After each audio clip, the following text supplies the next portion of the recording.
13 বছর নবী ওয়াজ করেছেন মক্কায়। মুসলমানের সংখ্যা হলো মাত্র 313 জন। কোনো কিতাবে লিখছে 321 জন। 13 বছরে মুসলমান কয়শো? 321 জন। এটা হলো ওয়াজ। হিজরত করে নবী যখন মদিনায় গেলেন, মাত্র 8 বছরে 10,000 সাহাবী নিয়ে নবী মক্কা বিজয় করলেন। মাত্র 8 বছরে কত হাজার? তাহলে মক্কায় 13 বছরে 320, আর মদিনায় 8 বছরে 10,000 নিয়ে মক্কা বিজয়। তাহলে মক্কার ইসলাম আর মদিনার ইসলাম এক না। জোরে কোন কথা ঠিক না? আজকে বাংলাদেশে চলতেছে মক্কার ইসলাম। মক্কার রাসূল হবে বক্তা, আবু জেহেল হবে নেতা। মক্কাতে রাসূল কি বক্তা, রাসূল কি আর নেতাকে? রাসূল নামাজের কথা বলবেন, কিন্তু নামাজের আইন করতে পারবেন না, কারণ নেতা যে আবু জেহেল, আইন কেমনি করবে? আজকে বক্তারা নামাজের কথা বলবে, নামাজ না বললে পাপ হবে, এক ওয়াক্ত নামাজ না পড়লে কি হবে, এইগুলো ওয়াজ করতে পারবে কিন্তু আইন করতে পারবে না। জোর করে যুবকদেরকে নামাজ ধরানোর ব্যাপারে বক্তা পারবে না, করতে হবে সরকারকে। জোরে কোন কথা ঠিক না? আমাদের ভাগ্য ভালো, বর্তমান বাংলাদেশের প্রধানমন্ত্রী 564 মসজিদ বানালো। খালি মসজিদ বানালে হবে না, মুসল্লি বানানো লাগবে। কিন্তু আমাদের ভাগ্য খারাপ, আমাদের মুসল্লি নাই। মসজিদের মুসল্লি না হয়ে আপনি যদি কবরে আসেন, তাহলে আসিয়া দেখেন কি হবে। খবর আছে না নাই? দরকার আছে না? মোরা বলে তুষ। কে করলো যে মোরা তুষ? কে বলে মানুষ মরে, মানুষ মরিলে তবে বিচার হবে কার। পঞ্চ আত্মা পঞ্চরুহু, গানটা মনোযোগ দিয়ে শুনবেন। পঞ্চ আত্মা পঞ্চরুহু হিসাবেতে দেখা যায়, একেতে দুইয়েরই জনম, পরমাত্মার মরণ নাই। কে বলে মানুষ মরে, মানুষ মরিলে তবে বিচার হবে কার। আপনারা কি মনে করছেন মরে গেছে? খালি কবরত থুই আসবি, কবরত খালি থুই আসে 40 ধাপ। কয় ধাপ? 40 ধাপ যাওয়ার পরে আল্লাহ 2 জনক পাঠা দিবি, যা সাইজ কর যা। 2টা ফেরেশতা প্রথমে আসবে, মুনকার নাকির ফেরেশতা আসিয়া তোমায় জিজ্ঞাসা করিবে, দিন কি তোমার মাবুদ কে বা? সবাই বলেন দিন কি তোমার মাবুদ কে বা? তখন কি বলিবে? সবাই বলেন আল্লাহ বিনে নাই রে মাবুদ। সবাই বলেন আল্লাহ বিনে নাই রে মাবুদ। জবানে তাই বলো রে বলো মুখে, আল্লাহ রাসূল সবে বলো। প্রথম প্রশ্ন জিজ্ঞাসা করবে মান রব্বুকা, তোমার রবকে। আপনাকে বলা লাগবে না। আপনি যে নামাজ নিয়ে কবরে গেছেন, ওই নামাজ আপনার পক্ষে দাঁড়ায় বলবে রে মুনকির নাকির, কাকে মান রব্বুকা প্রশ্ন করতেছ? যে দৈনিক 5 ওয়াক্ত নামাজ আদায় করেছে, নামাজের শুরুতেই আলহামদুলিল্লাহি রব্বিল আলামিন, রুকুতে গেলে সুবহান রব্বিয়াল আজিম, সেজদায় গিয়া সুবহান রব্বিয়াল আলা। দুনিয়ার জীবনে এতবার রব রব বলে কেবল কবরে এসে ঘুমাইছে, আর তাকে রব সম্পর্কে প্রশ্ন করে বিরক্ত করতেছে কেন? ফেরেশতা 2 জন বলবে আল্লাহ তোমার বান্দাকে মান রব্বুকা প্রশ্ন করলে নামাজ যে খাওয়া খেপছে, এখন কি করব? আল্লাহ বলে যে নামাজ নিয়ে কবরে গেছে, তার 1 নম্বর প্রশ্নের উত্তর হয়ে গেছে, কিন্তু যার নামাজ নাই উপায় নাই রে। এই যে এরা কি রে, এই ঘোরাফেরা করো কেন বাবা? আসলে বসে কি করবে? এরা মাগরিব এশার নামাজ পড়নি তো, হুজুর এসে নামাজ। আরে কবরের ওয়াজ হবে, কবর কবর কবর যাবেন কি লিয়া? হ্যাঁ, টাকা নিয়ে যাবেন? 1 বাক্স টাকা নিয়ে কবর যাবেন? তাহলে কবরে কি নিয়ে যাবেন সেইটার উপর আলোচনা হবে। আস্তাইনু বিসসবরি ওয়াসসালাহ ইন্নাল্লাহা মা'আস সাবিরিন। ইন্নাল্লাহা মা'আস সাবিরিন মানে কি? নিশ্চয় ধৈর্যশীলের সঙ্গে কে আছে? তাহলে আপনাদের এখানে ধৈর্য ধরে বসে থাকার দরকার আছে না নাই? শয়তান বলবে অধৈর্য হ। জি, একটু ধৈর্য ধরেন বাজান, ধৈর্য ধরেন। ওটা বসা পেশাব পায়খানা এগুলো আপাতত বন্ধ করে দেন। মনে করেন আপনি কবরে যাচ্ছেন, মনে করেন রাসূল বলেছে যে নামাজ পড়বা মনে করবা এটাই তোমার জীবনের শেষ নামাজ। সাহাবীরা বলেন হুজুর এটা কেন শেষ? বলে পরের নামাজ পর্যন্ত তুমি বাঁচা থাকবা এই চিন্তা তুমি করো না, এটাই শেষ মনে করে নামাজ আদায় করো, জীবনে কোনো নামাজ তোমার খারাপ হবে না। জোরে কোন কথা ঠিক কিনা? আপনারাও মনে করেন এটাই আমাদের জীবনের শেষ বাসনা, এই মনে করে ধৈর্য নিয়ে বসে থাকেন। ওয়ালা তাকুলু লিমান ইউকতালু ফি সাবিলিল্লাহি আমওয়াতুন বাল আহইয়াউ ওয়ালাকিন লা তাশউরুন। আল্লাহু আকবার। কোরআনের আয়াত তেলাওয়াত করলে ঈমান বাড়ে না কমে?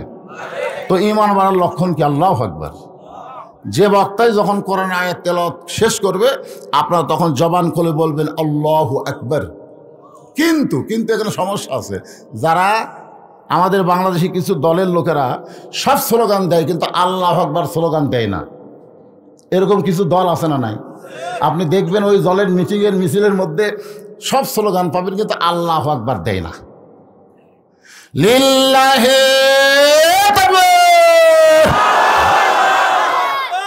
আপনার বলেন তো আল্লাহু আকবার বললে শয়তান খুশি হয় না বেজার হয়? কিন্তু যাদের মধ্যে শয়তানি আছে তারাও কেরা ওয়াজ করবে তকবীর কেরা। আমি আপনাদের পাশে কাজীপুরে ওয়াজ করতেছি আর তকবীর দিচ্ছে, এক নেতা সে ওয়াজ করবেন তকবীর কি? আমি বললাম এই তকবীরে শয়তান বেজার হয়, এই শালাকে। আল্লাহ বলতেছে উনি হচ্ছে মানব রূপী শয়তান। কোরআনের তেলাওয়াত শোনার পরে যারা আল্লাহু আকবার বলতে পারতেছেন না, আপনি কোরআনের মাহফিলে বসে থাকলেও আপনি মানব সুরতে শয়তানের পক্ষে কাজ করতেছেন। ধরে যান ঠিক কি না? এখন থেকে যখন তেলাওয়াত শেষ হবে তখন কি বলবেন? আল্লাহু আকবার। আল্লাহ বলতেছেন আমার কাছে যদি কিছু পাওয়ার চাও, আমার কাছে যদি তোমরা কিছু পাওয়ার চাও তাহলে ধৈর্য আর নামাজের মাধ্যমে চাও। এখন আপনারা বলেন আপনারা কি জান্নাত চান? জোরে কোন। তাহলে কিসের মাধ্যমে জান্নাত চাবেন? নামাজ ছাড়া? আসসালাতু মিফতাহুল জান্নাহ। নামাজ হচ্ছে বেহেশতের চাবি। একজন আমারে কয় হুজুর আমি 5 ওয়াক্ত পড়ি না, খালি জুম্মা পড়ি, আমাকে আল্লাহ চাবি দিবি না? আমাকে আল্লাহ দিবে? দিবে। আল্লাহ বলবে যারা 5 ওয়াক্ত পড়ো নাই শুধু জুম্মা পড়ছো, আমি আল্লাহ তাদেরকে জান্নাত দিলাম, যাও। এরা খুশি হয়ে জান্নাতের দরজা গিয়ে দেখবে বিশাল একটা তালা। তো বলে আল্লাহ জান্নাত তো দিলেন কিন্তু তালা আছে। আল্লাহ কয় খুঁজা দেখ চাবি আছে। ওরা তখন খুঁজা দেখবে একটা চাবি আছে, আলহামদুলিল্লাহ। ওই চাবি তালার মধ্যে ঢুকবে ঠিকই কিন্তু ঘুরবি না। বলে আল্লাহ চাবি তো ঢুকলো কিন্তু ঘোরে না কেন? আল্লাহ বলে তালার মধ্যে 5টা দাগ আছে, তো চাবির মধ্যে 5টা দাগ হওয়া লাগবে, দাগে দাগে মিল হবে, কুট্টুস করে খুলে যাবে। তখন বলবে আল্লাহ 5টা দাগ কিসের? বলে 5টা দাগ হলো ফজর, জোহর, আসর, মাগরিব, এশা। এখন বল তোর 5 ওয়াক্ত আছে? কেন আমার খালি জুম্মা। জান্নাত দেখে ফেরত আয়। যারা 5 ওয়াক্ত বাদ দিয়ে খালি জুম্মা মারতেছেন এরা জান্নাত দেখতে পারবেন কিন্তু ঢুকতে পারবেন না। এখন সেই জান্নাতে যদি যাইবার চান 1 নম্বর নামাজ হলো ফজর। জোরে কার নাম কি? লাইলাতুল মেরাজ থেকে রাসূল যখন দুনিয়াতে ফেরত আসলেন, আল্লাহ রাসূল বললেন সাহাবীরা এই ফজরের নামাজ যখন আল্লাহ আমাকে দিচ্ছেন, আমি তখন বললাম আল্লাহ যখন সবাই ঘুমের মধ্যে পাগল হয়ে থাকবে, ওই ঘুমের মধ্যে পাগল বিশেষ করে পৌষ মাঘ মাসে ফজরের নামাজ পড়া আমাদের জন্যে কঠিন না? এই যুবক শোনো, তোমরা যখন ফজরের নামাজ পড়বার যাবা ল্যাপ ফেলে দিয়া তোষক লাত্তি মারে, সালাতু খায়রুম মিনান শোনার সাথে সাথে ল্যাপত মারছে লাত্তি, তোষক মারছে ঝাড়ি, ঠান্ডা পানি দিয়ে উযু করে মসজিদে যায়। ফেরেশতাকে আল্লাহ এরা কে? আল্লাহ বলতেছে বাংলাদেশে যদি এখন বদর যুদ্ধ থাকতো সেই যুদ্ধের এরা সৈনিক হতো। ফজরের নামাজ পড়া চারটিখালির কথা না, আমি কি বলতেছি এটা বাড়ির নামাজ পড়া না জামাতে নামাজ পড়া? হ্যাঁ হ্যাঁ জামাতের কথা বলতেছি। আর খুট্টুস করে ওটা খাটের ধার কাছে পড়বে না, ওরা চলবে না। কারণ 2 ওয়াক্ত নামাজ জামাতের সঙ্গে না পড়লে রাসূল বলেছেন সে মুনাফিক হয়ে মৃত্যুবরণ করবে। নামাজ পড়েও লাভ নাই যদি জামাতে না পড়ে। একটা হলো ফজর, একটা কি? জোরে বলে একটার নাম কি? আপনারা যারা আমার সামনে বসে আছেন কারা কারা ফজরের নামাজ জামাতে পড়েন না হাত তোলেন। এটা আমি বলবো না, এর এতগুলো মানুষের মধ্যে আপনাদেরকে আমি শরম দেবো কেন? তবে আমার কথা হবে ও দইলা সাবিল রব্বিকা বিল হিকমা, ডাইরেক্ট বলবো আর না পারলেও অ্যাঙ্গেলে বলতেই হবে। জোরে কোন কথা ঠিক কিনা? আল্লাহর বান্দার ফজরের নামাজ আল্লাহ যখন রাসূলকে দিচ্ছেন 2 রাকাত, জোরে কোন কয় রাকাত? ফজরের ফরজ কয় রাকাত? আল্লাহর নামাজ কয় রাকাত? আর ফজরের সুন্নত হলো 2 রাকাত। এই সর্বসাকল্যে ফজর হলো 4 রাকাত। রাকাত হলো আল্লাহর, জোরে বলেন কার? এই 2 রাকাত হলো লাইলাতুল মিরাজের নামাজ। মিরাজের রজনীতে আল্লাহ তাআলা রাসূলকে 5 ওয়াক্ত নামাজ দিয়েছিলেন, তার মধ্যে 1 ওয়াক্ত নামাজ হলো ফজর। রাসূল বলে সাহাবীরা শোনো, আমি যখন বললাম আল্লাহ এই ফজরের নামাজ আমার উম্মতেরা জুমাতে মসজিদে গিয়া জামাতের সঙ্গে আদায় করলে আপনি কেমন খুশি হবেন? আল্লাহ বলে হাবিব, আপনার আদি পিতা আদম আলাইহিস সালাম একটা ভুল করার কারণে 350 বছর কেঁদেছে। আপনার বলেন তো আদম নবী কি ভুল করেছে না অপরাধ করছে? অপরাধ। কে আপনি যদি বেটা হইয়া বাপের এটা কবার না পারেন, আপনি কেমন বেটা পারে? আদম আলাইহিস সালাম যেটা করেছে এইটা হলো ভুল, জোরে বলেন কি? আর হাওয়া যেটা করেছে এইটা হলো অপরাধ, জোরে বলেন এইটা কি? কারণ হাওয়া কিন্তু নবী না, আদম হলেন নবী। আর নবী সম্পর্কে আল্লাহ বলেছেন কুল্লু নাবিউন মাসুমাইন, প্রত্যেকটা নবীরা হলো বেগুনা মাসুম। জোরে বলেন সুবহানাল্লাহ। আজকে ক্লিয়ার হয়ে নেন, আমাদের আদি বাবা আদম কি নবী? জোরে বলেন আদম কি? কিন্তু আমাদের মা হাওয়া নবী না। এই জন্য হাওয়া গন্ধম ফল খাসে, খাওয়ার পরে শয়তান বলতেছে তুই যে একলা একলা খালি, তুই একলাই জান্নাত থাকবি, তো তুই একলা জান্নাত থাকা পারবি? আদম না খাওয়ার কারণে আল্লাহ জান্নাত থেকে বের করে দিবি অখিলা। এমন একটা কুমন্ত্রণা দিয়েছে স্টার জলসার মতন। কি জলসার মতন? তার জলসা দেখবেন শাশুড়ি বেটার বউ গন্ডগোল, ভাবির সাথে দেওয়ার প্রেম, এলা কিন্তু স্টার জলসা জি বাংলার নাটক। এইগুলো আমাদের মেয়েরা দেখে, স্বামী গেছে মালসে, এখন দেওয়ারা নিয়ে ফিল্ডিং মারে। জোরে কোন কথা ঠিক কিনা? তো এখন মা হাওয়াকে শয়তান যখন কুমন্ত্রণা দিল, তখন ওইটাকে শরবত বানায় আদম নবীরে খাওয়াইলো। আদম নবী যখন তাকায় দেখে হাওয়া মুচকি মুচকি হাসতেছে, আদমের ভিতরে চিন্তা হলো হাওয়া শরবত খাওয়ার পরে হাসলে কেন? হাওয়া বলতেছে ফল আকারে পারি নাই, ওটা শরবত করে আপনারে খাওয়াই দিলাম। আদম বলে হাওয়া কি খাওয়াইলা? বলে গন্ধম ফল, যে গাছের কাছে আল্লাহ যাইতে নিষেধ করেছে ওই গাছের ফল শরবত করে খাওয়ালাম। সঙ্গে সঙ্গে আমাদের বাবা আদম আলাইহিস সালাম আমার দিকে তাকান, এই জায়গায় এত জোরে চাইপা ধরলো, ফলটার রস যেন নিচে না নামে, আর এই ডান হাত কানা মুখের মধ্যে ঢুকাই দিল। এত জোরে হাত ঢুকাই দিল, কবজা পর্যন্ত হাত গলার মধ্যে গেল, গলা ফেটে রক্ত বের হলো। সামান্য একটু শরবত ভিতরে যাওয়ার সঙ্গে সঙ্গে আল্লাহ বলে আদম রে আর জান্নাতে থাকতে পারবি না। আদম বলে আল্লাহ আমার দোষ কি? আল্লাহ বলে গন্ধ ফলের রস যার পেটত যায় তারা পেশাব পায়খানা হবে, আর জান্নাতে কোনো পেশাব পায়খানা নাই। এখন তোর যে পেশাব পায়খানা হবে, তো বলে আল্লাহ পেশাব পায়খানার জায়গা কোনটি সেটি পাঠাচ্ছি। এখান থেকে বোঝা গেল দুনিয়া কিসের জায়গা? কথা কয় না। এখন পায়খানার মধ্যে আপনি যদি যায়, এখন ঢুকছি আর বাড়াবো না রে, আল্লাহকে কত বড় পাগলা, পায়খানার যায় কয় আমার বার করে কে? এই দুনিয়া হলো পেশাব পায়খানার জায়গা। দুনিয়া আদনা থেকে দুনিয়া মানে কিছুই না, দুনিয়া মানে কিছুই না। আর সেই দুনিয়াতে এসে আমরা আর যাওয়ার চাচ্ছি না, মনে করতেছি কি হইনু রে। এরকম আছে না নাই? যেরকম আজ দুনিয়াতে ক্ষমতার স্বাদ পাইয়া অনেকে ক্ষমতা থেকে নামতে চাচ্ছে না, মনে করছে কি হলাম রে। আল্লাহ বলে ক্ষমতা তোর না, ক্ষমতার মালিক হলাম আমি আল্লাহ। কোরআন শরীফের সূরা মুলকের প্রথম পড়েন, আপনার মাথার মধ্যে আল্লাহ বলে দিবে তাবারাকাল্লাযী বিয়াদিহিল মুলকু ওয়া হুয়া আলা কুল্লি শাইইন কাদির। গোটা পৃথিবীর রাজত্ব কর্তৃত্ব মালিকানা কার হাতে? সমস্ত ক্ষমতার মালিক কে? এখন 5 তলা 2টা হয়, 9টার সময় 1.5 লাখ টাকার খাট, আর 12,000 টাকার কম্বল ওরে তোমার দিয়ে কয় আমার ঘর আমার বাড়ি হামাক নামাইকে। আল্লাহ কয় পায়খানার যায় তুই মশান মারতিস। ফেরেশতা 2 টাকায় আল্লাহ ই যে কম্বল গাঁত দিয়ে কইল 9টার সময় আমার বাড়ি আমার ঘর আমাক নামাইকে, এক নামার কেউ নাই। আল্লাহ বলতেছে আশেপাশে যারা বসবাস করে তাকে সব টিনের ঘর, মাটির বাড়ি, ওরা নামাবার পারবি না। ফেরেশতা কয় আল্লাহ তাহলে কে নামাবি? বলে 3টা পর্যন্ত ধৈর্য ধর, তত পেঁচাল বাড়িস কেন? ফেরেশতারা 2 জন ধৈর্য ধরে কান্দত আছে। 3টার সময় আল্লাহ একটা ভূমিকম্প দিয়েছে। ধরে কেন কি কম্প? খালি বিল্ডিং কাঁপা উঠছে, টিনের বাড়ি ছাড়া মাটির বাড়ি ছাড়া ওর কত টেনশন নাই।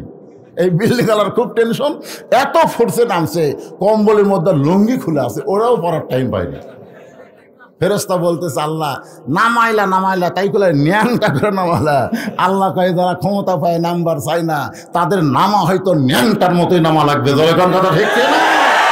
আপনি কি মনে করতেছেন দুনিয়া কি থাকার জায়গা কেড়ে পাগলা?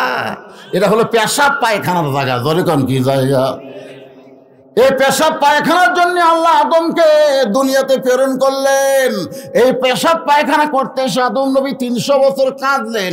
কোন কিতাবে আছে 350 বছর আদম নবী কাঁদতে কাঁদতে এই চোখের পানি দিয়া একই জায়গাতে সবসময় যদি পানি যায়, আপনার বলেন তো আপনাদের মাটির এলাকার মধ্যে যদি সবসময় পানি যায় ওই মাটি কিন্তু পচেও যায়। ধরে কোন কি যায়? পানি আজকে টাকার কারণে আরো পছন্দ ধরে। আদম নবীর 2টা গাল মোবারক পচে গেল। এক সময় গালের গোস্ত খসে গেল, গালের গোস্ত খসে গেছে। সাগরে পানি পান করতে গেছে আদম নবী। পানি পান করতে গিয়ে পানির মধ্যে নিজের চেহারা দেখে আটকে উঠছে। হায় হায়, আমি মানুষ না ভূত? আপনারা বলেন ভাই, আমার যদি এই জায়গায় গোস্ত না থাকে, খালি দাঁত, এই জায়গায় খালি দাঁত বাড়াচ্ছে, এটি গোস্ত আছে কিন্তু এটি নাই, আপনারা ওয়াজ শুনবেন? এটা মানুষ করে? এ ভূত রে। হ্যাঁ, আদম নবী নিজের চেহারা দেখলেন সাগরের পানি, টলটলা পানিতে নিজের চেহারা দেখে আটকে উঠে বললেন আল্লাহ তুমি কোরআনে বলেছ লাকাদ, পড়েন, লাকাদ খলাকনাল ইনসানা ফি আহসানি তাকবীম, মানুষের চেহারা সবচাইতে সুন্দর করে তুমি সৃষ্টি করেছ। সে আমি মানুষের চেহারা এরকম হলো কেন? আল্লাহ 350 বছর ধরে কাঁদলাম, এখন পর্যন্ত কি গন্ধম খাওয়ার অপরাধ তুমি মাফ করবা না? আল্লাহ বলে আদম শুধু কাঁদলে হবে না, শুধু কাঁদলে হবে না, কাঁদার মতন কান্দা লাগবে। শুধু কাঁদলে হবে না, কাঁদার মতন। আজকে আমাদের বাংলাদেশে অনেক মানুষ কান্দে। সালমান শাহ মরলেও কান্দিছিল, বাপ মরলে কান্দে না, গরু মরলে কান্দে, এরকম আছে না? কথা কন না কেন ভাই? অস্ট্রেলিয়ান গাভীরে পেটে বাচ্চা হয়েছে, 9 মাস হয়েছে, সবাই বলতেছে আর 5 দিন পর বেচলে 5,000 টাকা বাড়বি। ওরা আসলে লোক চাই, 5 দিন করে যায় আর দাম বাড়ে। কিন্তু বাচ্চা হবার যায়, এত বড় বাচ্চা হসে ভাই, বের হবার যায় বাচ্চা মাও দুটোই মরিছে। 2.5 লাখ টাকা দাম কত সেই গরু মরছে, ওই কানতে কানতে বেহুশ। অথচ 1 মাস আগে ওর বাপ মরছে, ওই কান্দেনি। তখন বলছে হায়াত মৌত আল্লাহর হাতে, কান্দে লাভ আছে? হায়াত মৌত যদি আল্লাহর হাতে হয় তো গরু মরলে কান্দিস কেরা? শোনেন, কাঁদার মতন কাঁদতে হবে। আল্লাহ বলে আদম শুধু কাঁদলে হবে না, কাঁদার মতন কান্দ। সঙ্গে সঙ্গে আদম নবী বর্তমানে যে এখানে আল্লাহর কাবা ঘর আছে, ওই জায়গায় তখন কাবা ঘর ছিল না। ওই জায়গায় তখন কি ছিল না? কাবা ঘর ছিল না। ওই জায়গার মধ্যে আদম নবী কান্না শুরু করে দিলেন। কানতে কানতে এক সময় 2টা চক্ষু বন্ধ হয়ে গেল। 2টা চক্ষু যখন বন্ধ হয় তখন দেখতে পায় জান্নাতের দরজায় লেখা আছে লা ইলাহা ইল্লাল্লাহু মুহাম্মাদুর। এই যে জান্নাতে থাকলো, সে জান্নাতের দরজায় কলেমা লেখা আছে, ওরা আদম নবী খেয়ালই করেনি। এখন খেয়াল হয়ে চিল্লায় বলতেছে আল্লাহ 350 বছর লা ইলাহা ইল্লাল্লাহর কাছে কেঁদেছি, মোহাম্মদ রসুলের ওসিলা একটু কাঁদতে চাই। আল্লাহ বলে আর কাঁদিস না, ওই নবীকে ওসিলা করার সঙ্গে সঙ্গে আল্লাহ তোমাকে মাফ করে দিল। সঙ্গে সঙ্গে আদম নবী ওই কাবা ঘরের জায়গা, কাবা ঘর যেখানে আছে ওই জায়গার উপরে 2 রাকাত নামাজ আদায় করলেন। কয় রাকাত? এখন আপনাদের কাছে আমার প্রশ্ন হলো, তখন তো কাবা ছিল না, তখন কি কাবা ছিল? কিন্তু আদম নবী যে কাবা ঘরের জায়গার মধ্যে 2 রাকাত নামাজ পড়লেন, কোন দিকে মুখ করে নামাজ পড়ছে? আমরা তো পশ্চিম দিকে কাবার দিকে মুখ করে নামাজ পড়ি। এখন আল্লাহর ওলি দুনিয়াতে নাই। ওনার সঙ্গে আমার পাবনা দারুল আমান ট্রাস্টে 2009 সালে মাহফিল ছিল। আমি ওনাকে বললাম, হুজুর আপনি বলে কাবা ঘরের মধ্যে ঢুকছিলেন? তো বলতেছে, হয় বাজান ঢুকছিলাম। তো কাবা ঘরের মধ্যে ঢুকে আপনি কয় রাকাত নামাজ পড়ছেন? আল্লামা দেওয়ান সাইদি হুজুর বললেন যে আমি 4 রাকাত নামাজ পড়ছি, বেশি টাইম তো দিবে না, এই জন্য 4 রাকাত পড়ছি। আমি বললাম, কোন দিক হয়ে পড়লেন? আমরা কাবার বাইরে থাকলে কাবাকে সামনে নিয়ে নামাজ পড়ি, কিন্তু আপনি কাবার ভিতরে ঢুকে কোন দিক হয়ে পড়লেন? উনি বলতেছে, এই প্রশ্ন করার অর্থ কি? আমরা তো ঢুকতে পারবো না হুজুর, আপনি তখন ঢুকছেন, তাহলে আপনার থেকে ভিতরে কিছু খবর জানার অধিকার আছে না নাই? কথাখান আছে না নাই? উনি আমাকে যে কথাটা বললেন, আমি সেই কথা আস্তাইনু বিস-সবরি ওয়াস-সালাহ দিয়ে আপনাদেরকে আমি বুঝাই দেব। কি শুনতে রাজি আছেন? একটু মনোযোগ দিয়ে শুনবেন। ওই 2 রাকাত নামাজ আদম নবী আদায় করলেন। আল্লাহ বলে, হাবিব আদম নবীর ওই 2 রাকাত নামাজ আমি আল্লাহর এতই ভালো লাগছে, আপনার উম্মতের জন্যে ফজরের ফরজ হিসাবে দিয়ে দিলাম। আপনার উম্মতেরা ফজরের ফরজ 2 রাকাত নামাজ যখন জামাতের সঙ্গে আদায় করবে, আদম নবীর সমপরিমাণ সওয়াব আমি আল্লাহ দিয়ে দিব। তাহলে ফজরের নামাজ পড়বেন না ছাড়বেন?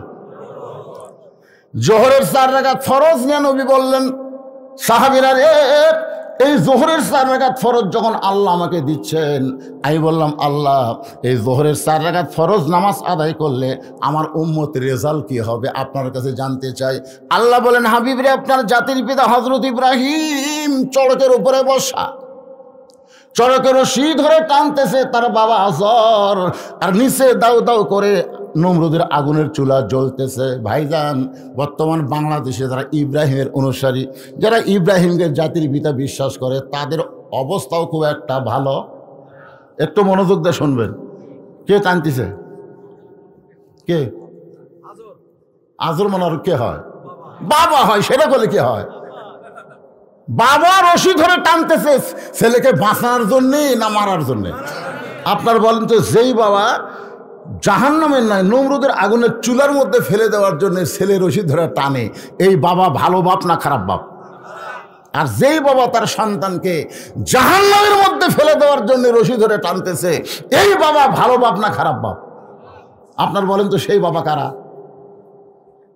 যেই বাবা নিজে নামাজ পড়ে, ছেলে ল্যাপের মধ্যে ঘুম পাড়ে, তা কিছুই কয় না। বাবা একলা একলা জোহরের নামাজ পড়লো, নামাজ শেষ করেছে, ডাকতেছে, বাবু ও বাবু, ছেলের বয়সে তো 22 বছর ছাড়িয়ে, তাকে আবার ডাকতেছে, বাবু আসো একসাথে ভাত খাই। বাপ বেটাক সাথে করে নিয়ে বাপের পাতের মাছের টুকরা গোস্তের টুকরো বেটাক দেয়। ফেরেশতাকে আল্লাহ, এই শয়তান একলা একলা নামাজ পড়লো আর ভাত খাওয়ার সময় বেটাকলে জামাত করলো, এর খবর কি? আল্লাহ বলতেছে, নামাজি বেনামাজি একত্র হলে জাহান্নামে। এখন আপনারা চিন্তা করেন ভাইজান, আজর রশি ধরে টানতেছে তার ছেলেকে নমরুদের চুলার মধ্যে ফেলে দেওয়ার জন্যে। আজকে অনেক বাবা আছে, রাসূল বলেছেন 7 বছর থেকে নামাজের তালিম দেওয়া। ধরে কোন কয় বছর? এই যে মাথা চুলকাচ্ছে, ওর বয়স কত হবে? 8 বছর। আপনি এক ভাই বলে 8 বছর, ঠিক আছে 8ই ধরলাম, আমি 7ই ধরলাম। এখন থেকে ওর বাপ কিভাবে নামাজের নিয়ত বান্ধা লাগবে, কিভাবে হাত বাঁধতে হবে, কিভাবে রুকু করা লাগবে, কিভাবে সেজদা করা লাগবে, এই 3 বছর ধরে এটা শেখাতে হবে। এর নাম হলো তালিম দেওয়া। ধরে কোন কি দেওয়া? আর 10 বছর থেকে যদি পড়বার না চার, ঘাড় ধরা লাগবে, ঘাড় ঘাড়। এই জায়গা কি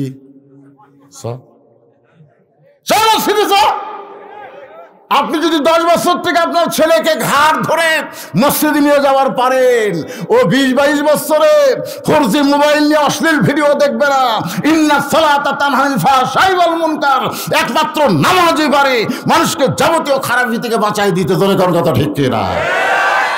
আজকে আমাদের ছেলেগুলো মিস কল মারতেছে, যেখানে মেয়েরা আইছে কতগুলো যুবক যাদেরকে মিস কল মারতেছে, আর কতগুলো মেয়েরা আইছে ওরাও আর শুনবার আসে নাই, এই যুবকেরাও আর শুনতে আসে না। এরা বলছে আজকে বলবিশিত আসতেছে, ওই ওয়াজ শোনার নাম করে চলো বাইরে যায়।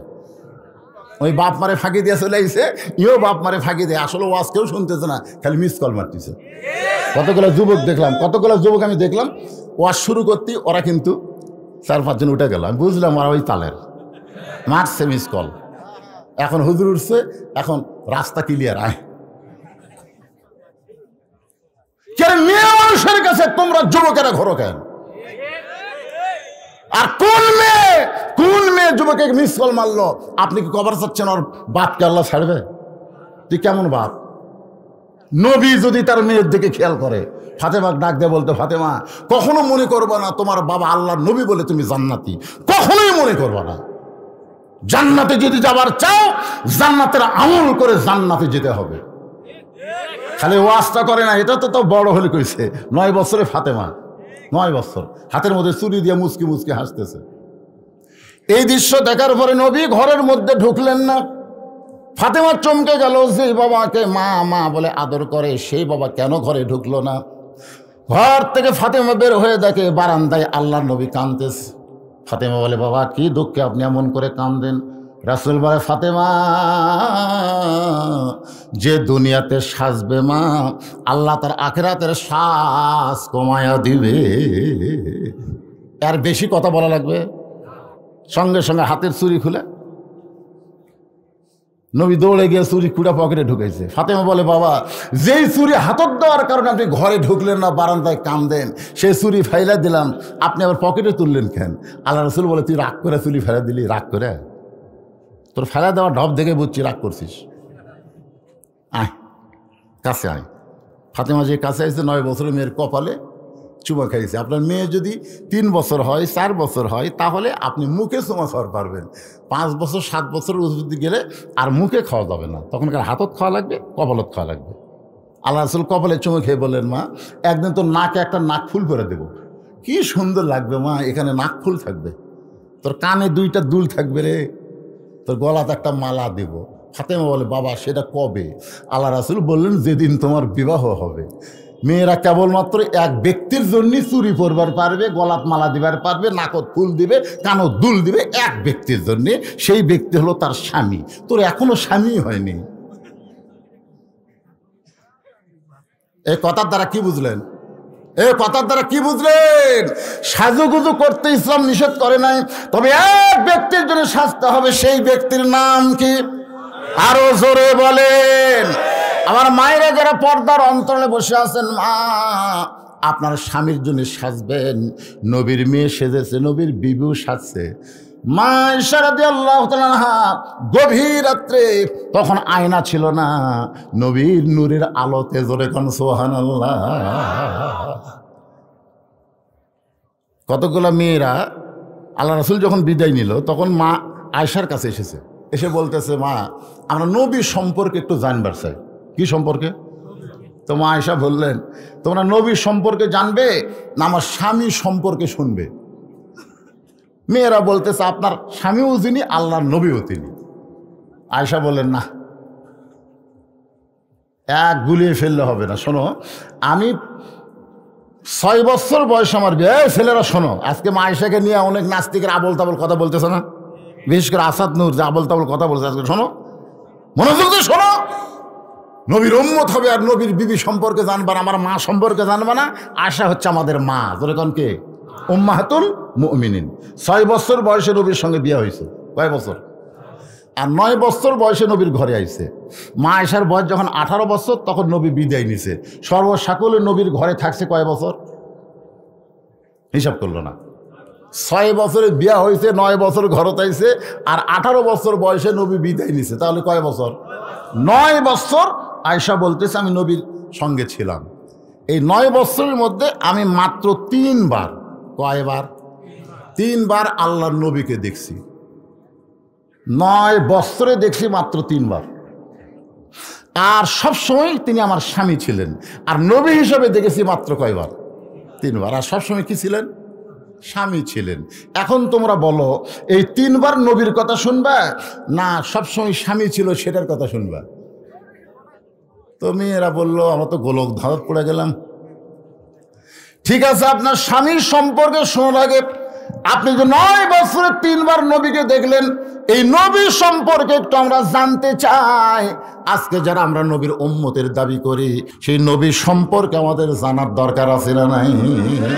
অবশ্যই বলবো। বাগান একটু ধৈর্য ধারণ করবেন। জোহরের 4 রাকাত নামাজ কেমনে পাইলাম? এটা বলার জন্য ইব্রাহিম আলাইহিস সালামকে আগুনের চুলার মধ্যে পড়ে গেল। আগুনের চুলার মধ্যে যখন পড়ে গেছে, আপনার বলেন তো আগুন কি আগুন আছে? কুলনা ইয়া নারু কুনি বারদাও ওয়া সালামান আলা ইব্রাহিম। ইব্রাহিমের জন্য আল্লাহ আগুনকে শান্তিদায়ক বানায় দিল। ওই আগুনের চুলার মধ্যে আমাদের জাতির পিতা 40 দিন ছিল। জোরে কোন কয় দিন? আগুন যখন শান্তির বাগান পায়, ইব্রাহিম আলাইহিস সালাম এক নিয়তে 4 রাকাত নামাজ আদায় করে। জোরে কোন কয় রাকাত? ওই 4 রাকাত নামাজ আল্লাহর এত ভালো লাগছে, আল্লাহ লাইলাতুল মিরাজে নবীকে 4 রাকাত নামাজ দেয়, বলেন নবী গো, এই যে 4 রাকাত নামাজ যদি জোহরের সময় আপনার উম্মতেরা আদায় করে, ইব্রাহিম নবী সমপরিমাণ সওয়াব আমি আল্লাহ দান করে দিব। খালি সুবহানাল্লাহ বললে হবে না, জোহরের নামাজ জামাতের সঙ্গে আদায় করা লাগবে। সাহাবীদের আগ্রহ বেড়ে গেল, ইয়া রাসূলুল্লাহ, যোহরের নামাজ আদায় করলে ইব্রাহিম নবীর সমপরিমাণ সওয়াব যদি আল্লাহ দেয়, তাহলে আসরের নামাজ আদায় করলে আমাদের ফজিলত কি আমরা একটু শুনতে চাই।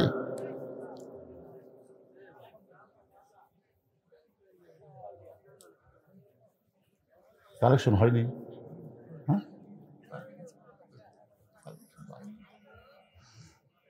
আরে আমার জামাই হচ্ছে কালেকশনের বাপ, তারপরেও কালেকশন হয়নি? আপনাদের ভিতরে কি গামছা ব্যাগ দেয়নি? তো হয়নি কোন কেন? একটা গানই যথেষ্ট, কালেকশনের একটা গানই যথেষ্ট। গানটা আপনারা জানেন? গোরস্থানের একটু মাটি বায়না করে রাখ, কখন যেন আসতে পারে, কখন যেন আসতে পারে তোমার মরণের ডাক। গোরস্থানের একটু মাটি বায়না করে রাখ। আপনার বলেন তো, সর্বশেষে যেই ব্যক্তি কবরে যাবে কতদিন থাকা লাগবে? না, 50,000। 40,000 হাদিসে রাবির দিক দিয়ে একটু দুর্বল, কিন্তু 50,000 হাদিসটা সহি। এই জন্য আমরা বলবো কত হাজার? জোরে বলেন কয় হাজার? দুনিয়াতে যে বাড়ি ঘর আমরা তৈরি করলাম কত বছর? 50-60 ঊর্ধ্বে ধরে। সেই হিসাবে আমার আর থাকার অধিকার নেই।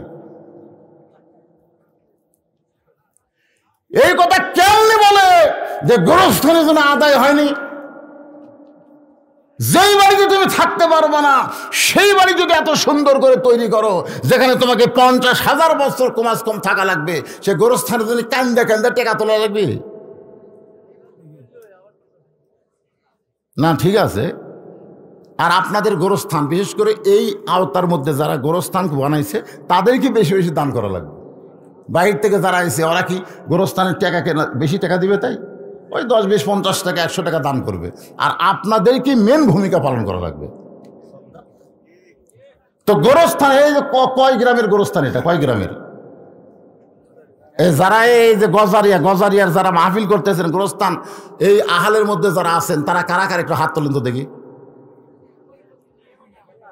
যারা মাহফিল করতেছেন গোরস্থানের রে, এই গ্রামের লোকজন এই 3-4টাই।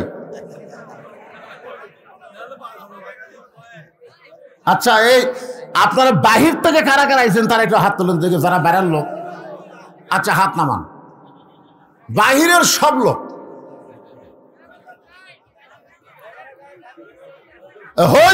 হইছই না।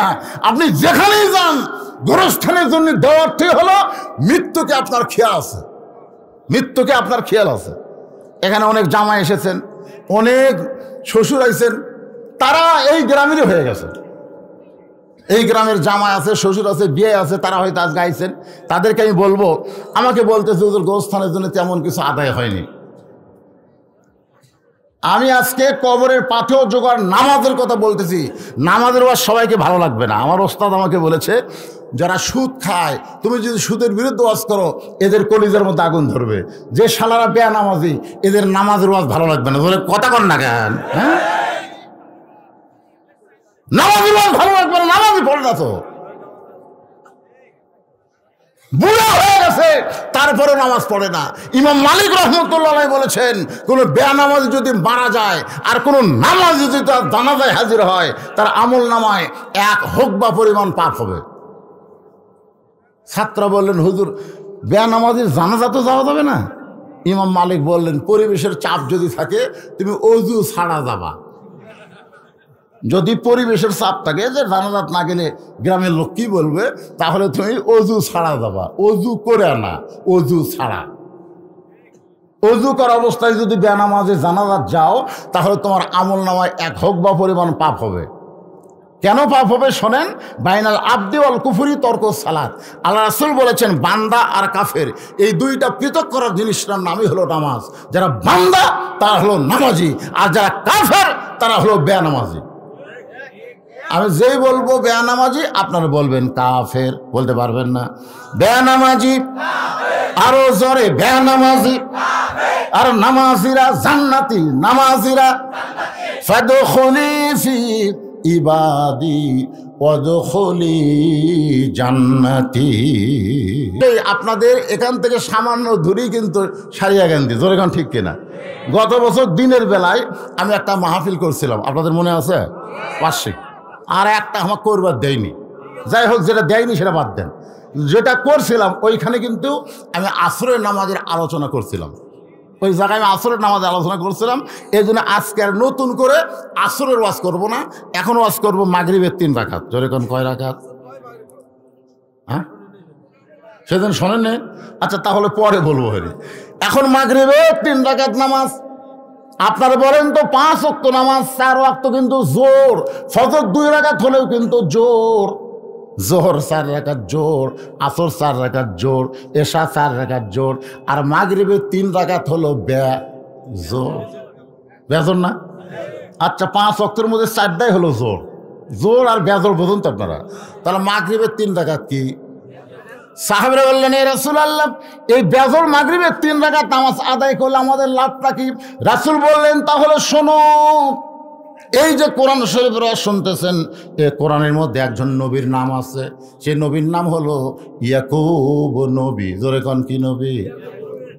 ছেলেরা আমার সঙ্গে, মুরব্বীরা না, ছেলেরা একটু আমার সঙ্গে বলবা, ইয়াকুব নবী বাস করিতেন কেনানে, সবার চাইতে ভালোবাসতেন ইউসুফকে। ইয়াকুব নবীর কিন্তু 2টা বউ ছিল। কয় বউ? 2 বউ। বাবা আদম থেকে আমাদের নবী পর্যন্ত যত নবী দুনিয়াতে আইছে, একজন নবী খালি একটা বিয়ে করছে বউ না পাওয়ার কারণে। বউ না পাওয়ার কারণে কয় বিয়া? একজন নবী, তার নাম হলো আদম আলাইহিস সালাম। বউ পায়নি, কারণ যে কয়টা মেয়ে মানুষ সবই তার মেয়ে, জন্ম দেওয়া মেয়ে আর ছেলে। বউ না পাওয়ার কারণে হাওয়াকে নিয়েই কিন্তু আদম নবী ছিল। আর একজন নবী এখনো বিয়া করেনি, তার নাম হলো ঈসা আলাইহিস সালাম। আর প্রত্যেকটা নবী কম করে হলেও 2টা করছে, বেশি 100 পর্যন্ত করছে। কম করে হলো করা?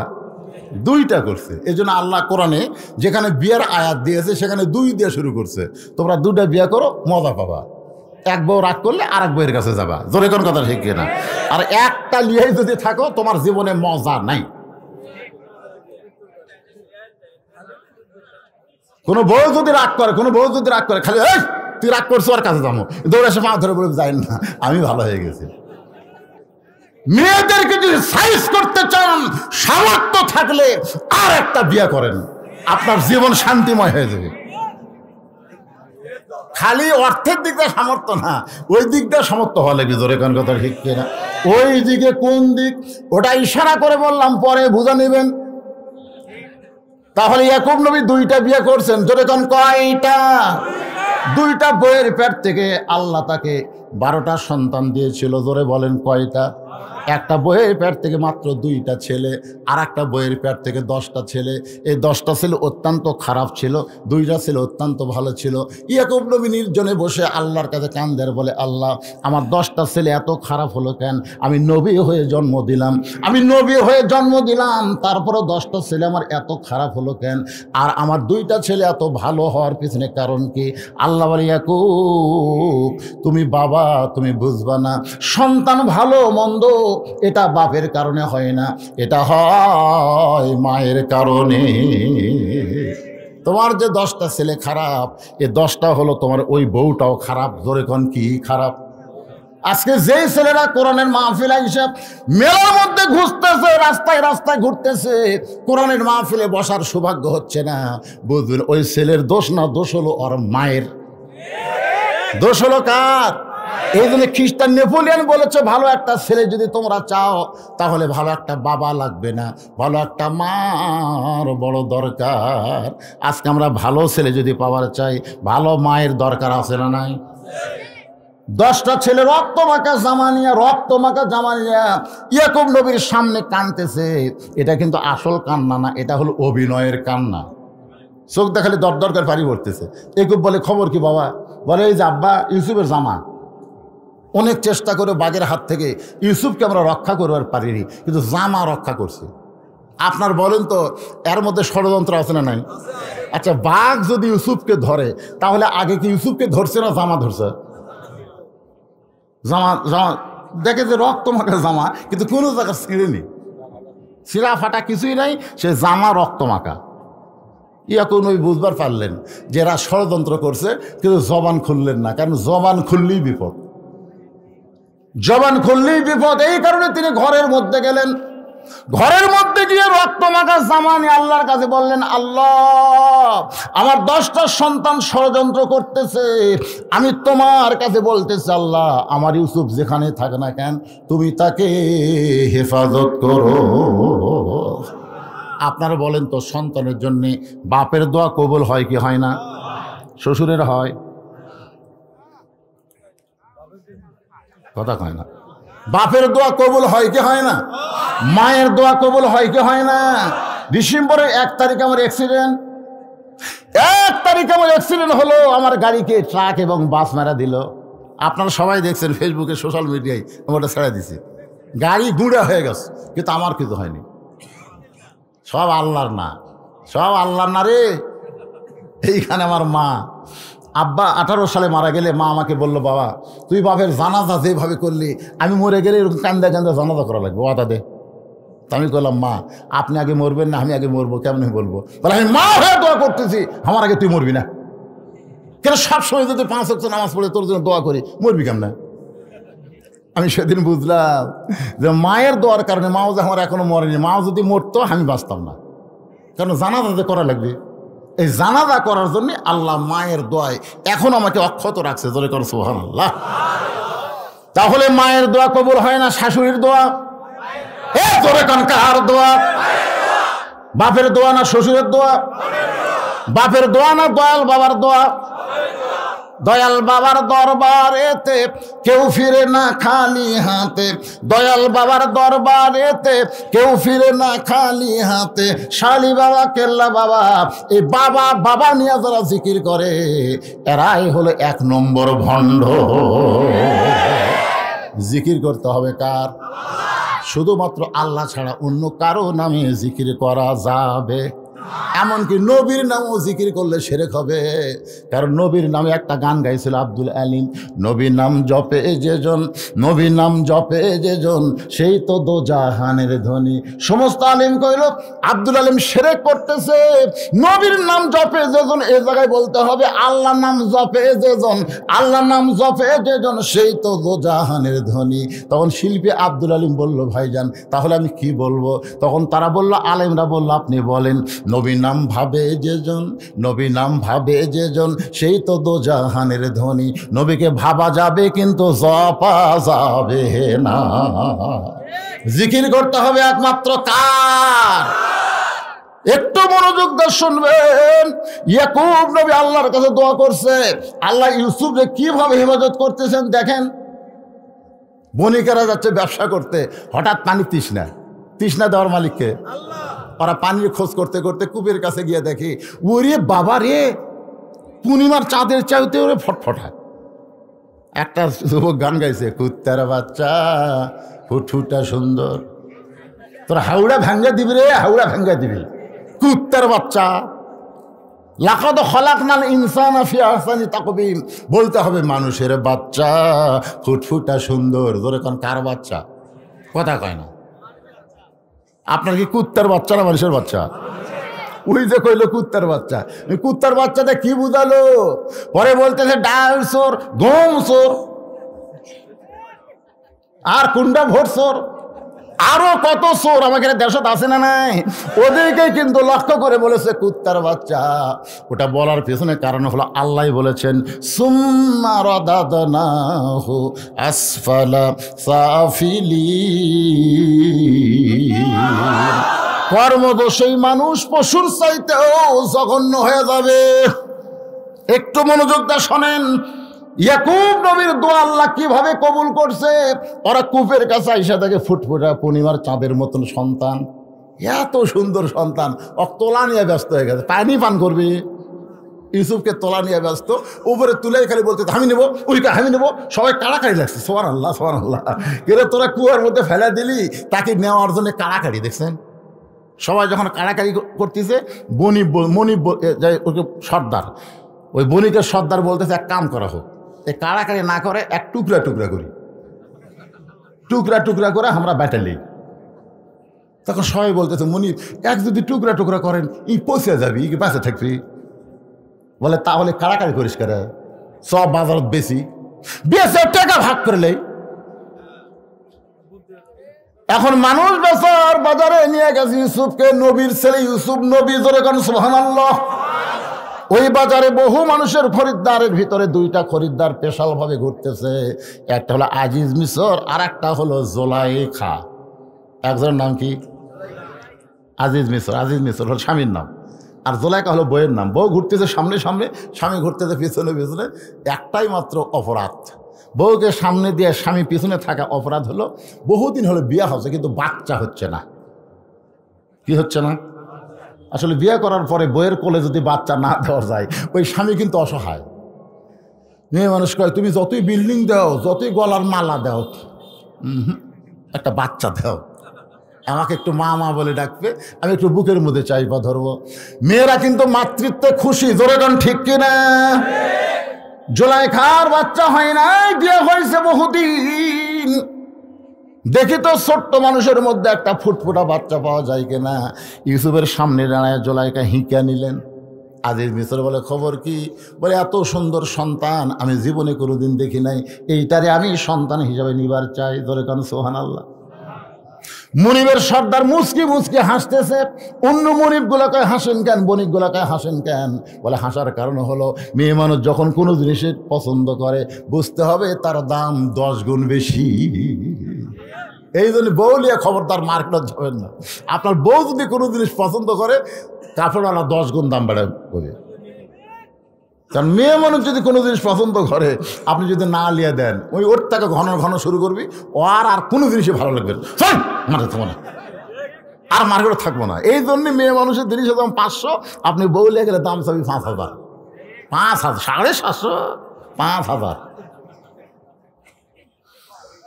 এখন জোলাইখা যেই মাত্র কই যেই বাচ্চা আমার পছন্দ, বণিকের সর্দার বলতেছে 1 লক্ষ স্বর্ণ মুদ্রা।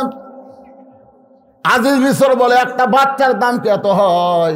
জোলাইখা বলে আমি পছন্দ করলাম, এই কারণে তোমার কাছে টাকা বাজে। 1 লক্ষ স্বর্ণ মুদ্রা দিয়ে ইউসুফকে কিনে নিয়ে গেলেন। লালন পালন করতেছেন মায়ের মতো। ইউসুফ যখন যুবক হয়ে গেছে, বালেগ হয়ে গেছে, পুরুষ মানুষ যখন বালেগ হবে তখন কিছু সিমটম আল্লাহ তার বাহির করে দেয়। ধরে কেন সুবহানাল্লাহ। কিছু চিহ্ন, এই যে মোবাইল ধরে আছে, ও কিন্তু আস্তে আস্তে বালেগের দিকে যাচ্ছে। বালেগ মানে কি? এই দিকে তাকায় দেখবেন পশমের মতন চুল উঠতেছে, এখানে দেখবেন চুল উঠতেছে, এ তাকে হাত দেখে খুশখুশ করে, ওরে বাবা রে। হাসতেছেন? পুরুষ মানুষের সিমটম হলো মোচোটা, দাড়ি ওটা। দরকার কথা ঠিক কিনা? আর মেয়ে মানুষের চিহ্ন হলো মোচো নাই, দাড়িও নাই। এক মেয়ে আমারে কয় হুজুর আমার স্বামী যদি বাইরে গেলি মেয়েরা খালি টকটকায় তাকায় থাকে, সবাই খালি আমার স্বামীর দিকে তাকায় থাকে, খুব সুন্দর তো। আমি বললাম তুমি কি চাচ্ছ? বলে আমার স্বামীর দিকে কোনো মেয়ে মানুষ যেন না তাকায়, এই জন্য কোনো দোয়া আছে? মানে একটা দোয়া আছে যদি করবার পারো। বলে কি দোয়া? বলে তুমি খুব চেষ্টা করে তোমার স্বামীর দাড়ি রাখাও। তোমার স্বামী যখন দাড়ি রাখবে তখন মেয়েরা মনে করবে এটা চাচা, আর কেউ তাকাবে না, কারণ দাড়ি রাখলি চাচা। বলে হুজুর তাই? হ্যাঁ, খালি দাড়ি রাখাও, একটা মেয়েও আমাকে দিকে তাকায় না, কারণ সবাই জানে এটা চাচার দিকে তাকে কোনো লাভ নাই। আর 30 বছরের দাড়িওয়ালা যদি দাড়ি খামায় অর্ধেক মনে করি এটা আমার ভাই রে, এটা আমার ভাই। আস্তে আস্তে কাছে যাই রে, কাছে যাই। আর চাচা হলে দূরে দৌড়ায়। আমি এটাকে বললাম, তুমি যদি পারো তোমার স্বামীর মুখে দাড়ি রাখাও। বহু কান্দাকাটি করে ওর স্বামী যখন দাড়ি রাখছে, ওই স্বামীর নিয়ে যখন বাইরে যায়, মেয়েটা তাকায় দেখে একটা মেয়ে ওর স্বামীর দিকে তাকায় না। তার মানে বোঝা গেল পুরুষ মানুষের দাড়ির দরকার আছে নাই, দরকার আছে নাই। ইউসুফ নবীর দাড়ি যখন উঠে গেছে, এমন সময় জুলাইখার কলিজার মধ্যে অন্তরে শয়তান এসে বলতেছে, মিন শাররিল ওয়াসওয়াসিল খান্নাস। আমাদের ভিতরে খান্নাস আছে না নাই?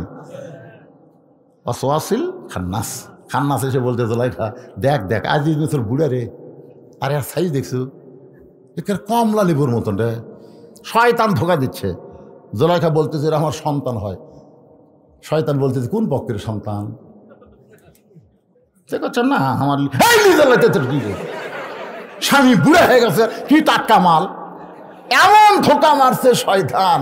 ওই ধোকার কারণে জুলাইখা আস্তে আস্তে, শোনেন, আস্তে আস্তে মাগরিবের 3 রাকাত নামাজ কেমনি পাইলাম শুনবেন না? জুলাইখা আস্তে আস্তে ইউসুফ নবীর কাছে গিয়া যে গায়ে হাতটা রাখছে, গায়ে কেবল হাত রাখছে, সঙ্গে সঙ্গে ইউসুফ নবী হ্যাঁচকা টান মারছে। জুলাইখা বলে, ইউসুফ, এমন ভাবে হ্যাঁচকা টান দেওয়ার কারণ কি? ইউসুফ বলতেছে, আমি আল্লাহকে বড় ভয় করি।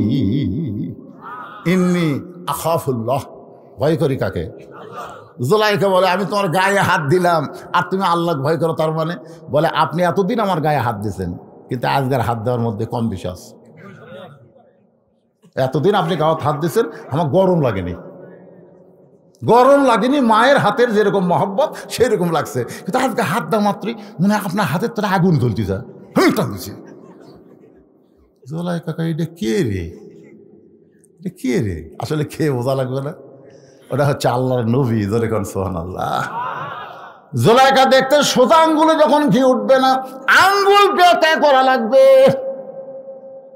অন্দর মহলে নিয়ে গিয়ে সমস্ত দরজা বন্ধ করে জুলাইখা ইউসুফের সামনে যখন মাথা আর ওড়না খুলতেছে, মাথার ওপর কাপড় দেয়, ওড়না খুলতেছে, বুক থেকে যখন ওড়না টান দেয়, সঙ্গে সঙ্গে ইউসুফ চোখ দুইটা বন্ধ করেছে। ধরে কোন সুবহানাল্লাহ। আল্লাহ, জুলাইখার মনের মধ্যে খারাপ বাসনা, তোমার প্রতি ভরসা করলাম আল্লাহ, তুমি ইউসুফের জন্য যথেষ্ট হয়ে যাও। জুলাইখা বলতেছে, আল্লাহ আল্লাহকে কান্দা কাম হবি না, সব দরজার তালা মারছি, তুমি বার হওয়ার পারবা না, বরং আমি যেটা চাই সেটা রাজি হয়ে যাও। ইউসুফ বলতেছে, আল্লাহ যার সাথে আছে তার কোনো বিপদ নাই। নাসরুম মিনাল্লাহি ওয়া ফাতহুন কারীব ওয়া বাশশিরিল মুমিনিন। যেই দরজার দিকে যায় চাবিগুলো অটোমেটিক খুলে যায়। ধরে কোন সুবহানাল্লাহ। জুলাইখা তালার দিকে তাকায় থাকে, তালা আছে, চাবি আছে আমার হাতে, আর তালাগুলা খুলে যায়। ব্যাপারে কি? সেই দরজার কাছে যেই মাত্র ইউসুফ, এমন সময় জুলাইখা রাগিনী বাগিনী হইয়া, মেয়ে মানুষ যখন খেপা যায় তখন তাদেরকে সামাল দেওয়া খুব কঠিন। একটা অসুস্থ হয়ে বাসায়, আর একটা ক্ষমতার চেয়ারে, তারপরেও দেখবেন দুই ধনের মধ্যে হিংসা। কথা কোন আছে না নাই? একজন মরিয়া যাবি, তারপরেও বিদেশে চিকিৎসার জন্য সরকার ছাড় দেবে না, ও আর জীবনেও কিন্তু রাজনীতি আসবে না, তারপরে কই মরিয়া যা, তোকে বাঁচান যাবি না। যান, একটু খেয়াল করবেন, জুলাইখার মনের মধ্যে বড় হিংসা। মেয়ে মানুষের হিংসা রোগটা হলো সবচাইতে বেশি বড় রোগ। মেয়েদের হিংসা কম না বেশি? দৌড়ে গিয়ে ইউসুফের পিছনে কাপড় এভাবে আমার দিকে তাকায় দেখেন, কাপড় খামচে ধরেছে। ইউসুফ তোকে বের হবার দেব না। যারা করলে যে আল্লাহর ভয়, তার কি কোনোদিন জামার মহব্বত হয়? ইউসুফ নবী ইমানের ভয়ে, আল্লাহর ভয়ে ইমানকে বাঁচানোর জন্য যখন দৌড় দেয়, পিছনের পাঞ্জাবি ছেড়ে গেছে। জুলাইখা দেখলে এত কিছু করার পরেও ইউসুফকে আটকানো গেল না, এবার আটকাতেই হবে। চলে গেছে রাজ দরবারে বিচারপতির কাছে। অবিচারপতি, আমি জুলাইখা ছোট্টবেলায় তাকে নিয়ে আইসা লালন পালন করেছি, সন্তানের মহব্বত করে মা হয়ে। আজকে সেই সন্তান আমাকে অন্দর মহলে নির্যাতন করতে চায়, আমাকে ধর্ষণ করবার চায়, অ্যাটেন্ট টু ধর্ষণ। ওগো বিচারপতি শোনেন, আমি ইউসুফের বিরুদ্ধে আপনার কাছে নালিশ করলাম। ইউসুফ আজকে আমাকে ধর্ষণ করবার চাইছিল, আমি বহু চেষ্টা করে ইউসুফের হাত থেকে আমাকে হেফাজত করেছি। সঙ্গে সঙ্গে বিচারপতি বলতে, জুলাইখা আপনি কোনো টেনশন করবেন না, ইউসুফের বিচার হবে, ইউসুফের বিচার হবে। আজিজ মিশর কিন্তু মিশরের প্রধানমন্ত্রী, তিনি পাশেই বসে চিন্তা করতেছেন, আমার ইউসুফ, যেরকম সুবহানাল্লাহ, আমার ইউসুফ তেমন কাজ করতে পারে না, এটা জুলাইখার কারসাজি। সমস্ত বিচারপতি বলতেছে আপনি কোনো টেনশন করবেন না, আপনার বিচার হবে। কিছুক্ষণ পর আজিজ মিশর ঘরের মধ্যে এসে দেখে জুলাইখা ড্রেসিং টেবিলের সামনে মুচকি মুচকি হাসতেছে। আজিজ মিশর বলে, জুলাইখা তুমি ধর্ষিতা হয়েছ, একটু ধর্ষণ, তোমাকে ধর্ষণ করবার চাইছিল ইউসুফ, তুমি বিচার চাইলা, আর ঘরের মধ্যে সে মুচকি মুচকি হাসতেছে। জুলাইখা বলে, বুঝবা না, মেয়ে মানুষের চলা কলা তোমরা বুঝবা না। ইউসুফকে নিয়ে আইছে পরদিন, হাজার হাজার মানুষ সবাই চিন্তা করে মাকে ধর্ষণ করবার চাই, যে মা হয়ে লালন পালন করছে এই নিমক হারামকে এক নজর দেখে আসি। দেখার জন্য সবাই এসে দেখে ইউসুফ নবী দাঁড়ায় আছে, তার চেহারার দিকে তাকায় সবাই চুম করছে। এত সুন্দর মানুষ, এত সুন্দর মানুষ এই অকাম কোনোদিন করতে পারে? সবাই চিন্তা করে এত সুন্দর মানুষ, মাথায় টুপি, মুখে দাড়ি, পরনে জুব্বা, এই মানুষটা নারী নির্যাতনকারী, এই মানুষটা বাড়িতে অগ্নিসংযোগকারী, এই মানুষটা মানুষ হত্যাকারী, এই মানুষটা ধর্ষণকারী, এত সুন্দর মানুষ এইটা কোনো দিন করতে পারে না। ধরে এখন ঠিক কি না? কিন্তু আপনাদের মনে হলে কি হবে, বিচারপতিরা সব ইউসুফের বিরুদ্ধে। ধরে এখন ঠিক কি না? বিচারপতি, প্রধান বিচারপতি বলে, ইউসুফ রে, যে তোমাকে মা হয়ে লালন পালন করতেছিল তাকে তুমি ধর্ষণ করতে চাও, তুমি কেমন নিমক হারাম। ইউসুফ খালি কান্দে আর কান্দে, কিছুই বলতে পারে না, কিছুই বলতে পারে না। বিচারকেরা যখন তদন্ত না করে ইচ্ছা অনুযায়ী বিচার করবে, তখন আসামি আর কি করবে? এমন সময় মায়ের কোলে মাত্র 2 মাস থেকে 2.5 মাসের বাচ্চা, মায়ের কোলে, সোনালাখন সবাই যখন জবান খুলতেছে না, আল্লাহ ছোট বাচ্চার মুখে জবান দিয়েছে, ছোট বাচ্চা কথা বলতেছে। বিচার বলে, কে রে এমন করে কথা বলে? মা গিয়া বলে, বিচারপতি স্যার, এই বাচ্চাটা মাত্র 2.5 মাস বয়স, সেই বাচ্চারা কথা বলে। বিচারপতির সামনে বাচ্চাকে নিয়ে যাওয়া হলো। বিচারপতির কোল থেকে বাচ্চা বলতেছে, ও বিচারপতি, তুমি বিচার করতে গেলে তদন্ত করে বিচার করো, বিনা তদন্তে বিচার করা যাবে না। বিচার করে বলে, কি তদন্ত? ছোট্ট বাচ্চা বলতেছে, তাকায় দেখো, ইউসুফের জামার যদি সামনে ছেঁড়া হয় তাহলে বুঝবা ইউসুফ দোষী, কারণ ইউসুফ জুলাইখাকে ধর্ষণ করার চাইছিল, আর জুলাইখা বাঁচার জন্যে জামার সামনে ছিঁড়ে ফেলে দিয়েছে। কিন্তু যদি দেখো জামার পেছনে ছেঁড়া, তাহলে জুলাইখা দোষী, ইউসুফ বাঁচবার চায়, জুলাইখা পিছন দিকতে ইউসুফকে আটকাবার চায়। এখন ইউসুফের পরনের জামার দিকে তদন্ত করে দেখো, সামনে ছেঁড়া না পিছনে ছেঁড়া। এ কথা বলার সাথে সাথে ওই বাচ্চাটার জবান বন্ধ হয়ে গেছে। জোরে কর সুবহানাল্লাহ।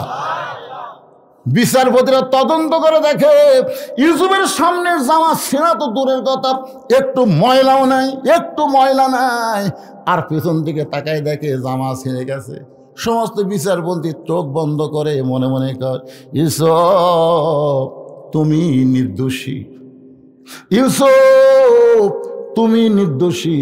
কিন্তু আমরা জবান খুলবার পারতেছি না, আমরা সাহাপত পড়েছি, আমরা জবান খুলবার পারতেছি না। আজকে তোমার বিরুদ্ধে যে বিচার হবে ইউসুফ, এটা আমাকে অন্তর থেকে না, এটা হলো চাপ। এটা কি চাপ? যেরকম এটা কি আমরা চাপত পড়ে গেছি, কারণ প্রধানমন্ত্রীর বউ তোমার বিরুদ্ধে রিপোর্ট করেছে।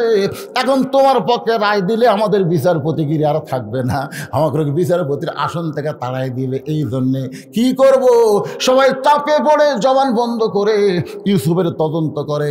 হঠাৎ আজিজ মিশর বলতেছে, এই বিচারপতিরা তদন্ত রিপোর্ট কি? প্রধান বিচারপতি বলতেছে, ইউসুফ দোষী। আজি দর্শন করছে, এ কি তদন্ত করলো না? ইউসুফের চোখ যা দরদর করে পানি পড়ে, আর কান্দের বলে, বিনা দোষে দোষী কইরা আল্লাহ আমায় দিল জেলখানা, আল্লাহ উপায় বলো না, বিনা দোষে দোষী হইয়া ইউসুফ যাচ্ছে জেলখানা। আল্লাহ বলে কান্দিস না ইউসুফ, জেলখানায় গেলে তোর সম্মান আরো বাড়বে। তোরে গান সুবহানাল্লাহ।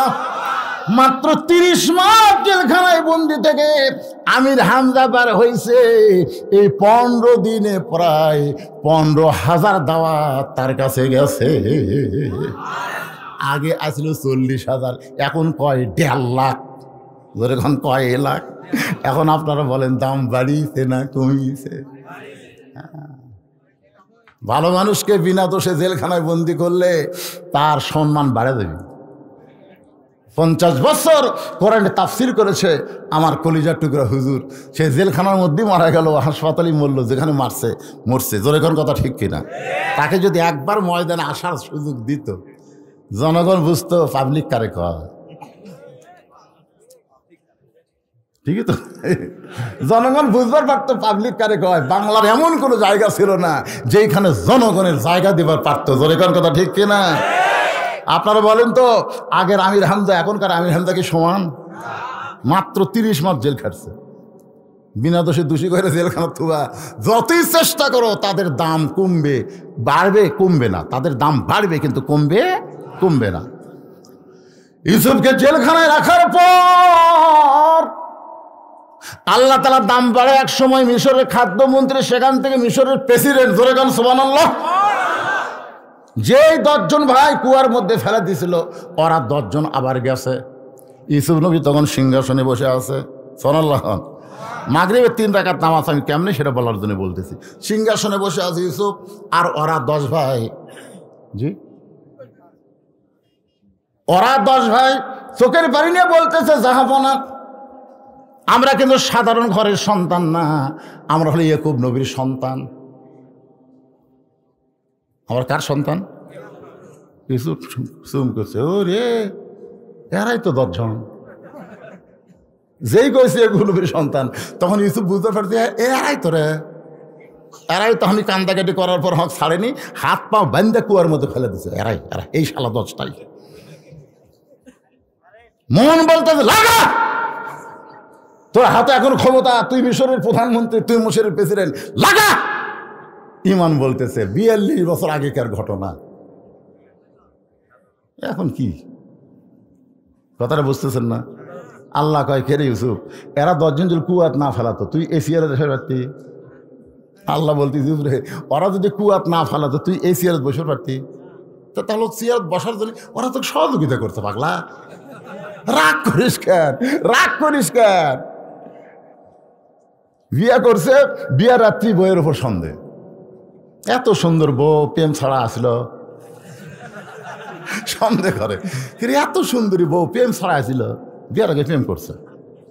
বউ ছাড়ে বাইরে বেড়াচ্ছে। বাপ কয়, কে রে সুন্দরী বউ থুইয়া বেড়া ঘুরিস কে রে, বাসও করবো না? আল্লাহ কি রে, উনি যে দুনিয়া চাচ্ছে এমনি ফেরেশতারা আনছে না বাপ মায়ের মিলনের মাধ্যমে? এটা সহি কথা। আল্লাহ কি? তো তুই বাইরে ঘুরিস কেন? বউলে বাসর কর। ছেলে বলতেছে, আব্বা সন্দেহ হয়। বলে কি সন্দেহ? বলে বিয়ার আগে প্রেম করছে। বাপ কাছে ডেকে বলতেছে, বিয়ার আগে কি করছে এই খবর তো কে লিবার করছে? বিয়ের পরে যান না করে কেন? বিয়ের আগে যা করছে তোর তো তখন বই হয়নি, তো বউ হওয়া আগের কথা ধরিস কেন? বউ হওয়ার পরে যেন আর প্রেম না করে। যা বউ লিয়া খা। ওই বাপ মার কথা মতো বউ লিয়া খাচ্ছে। 42 বছর। কয় বছর? 42 বছর। ছেলে হয়েছে, মেয়ে হয়েছে, লাতি লুৎকুর হয়েছে। আর বাপ মা এখন মারা গেছে। 42 বছর পর ওই পাগলা বেরাম আবার মাথা চাড়া দিছে। বউ যা কয় তোকে তালাক দেবো। বউ কয় কি জন্য তালাক দিবা? বলে বিয়ার আগে প্রেম করছি। তো বিয়ার আগে প্রেম করছি, বাসর ঘরে তালাক দেন? এত বছর সংসার করার পর কেন? বাংলাদেশে যারা স্বাধীনতার বিপক্ষে ছিল তাদেরকে যদি বিচার করতেও চাও, যুদ্ধের স্বাধীনতার পরেই করো, এত বছর পরে কেন? জোরে কোন কথা কর না কেন? এত বছর সংসার করার পরে কেন ও আনার দরকার আছে না নাই? ইউসুফ নবীকে তার ইমান বলতেছে, ওরা 10 ভাই যদি কুয়ার মধ্যে ফেলা না দিত, তুই কাজকে চেয়ারে বসবার পারতি? তুইজ্জু মান তাশা পড়েন, তুইজ্জু মান তাশা ওয়া তুযিল্লু মান তাশা বিয়াদিকাল খায়র ইন্নাকা আলা কুল্লি শাইইন কাদির। সম্মান দেওয়ার মালিককে, অপমান করার মালিককে, সমস্ত ক্ষমতার মালিককে। বাজান 10 ভাইকে খাবার দিয়ে বলতেছেন তোমাদের আর একটা ভাই ছিল, তোমাদের আরো 2টা ভাই ছিল। তখন 10 ভাই বলতেছে আর 2টা ভাইয়ের মধ্যে একটা ভাই বাঘে খাসে। কিছু মনে মনে করে এত বছর পরেও শালারা মিথ্যা ছাড়লো না রে।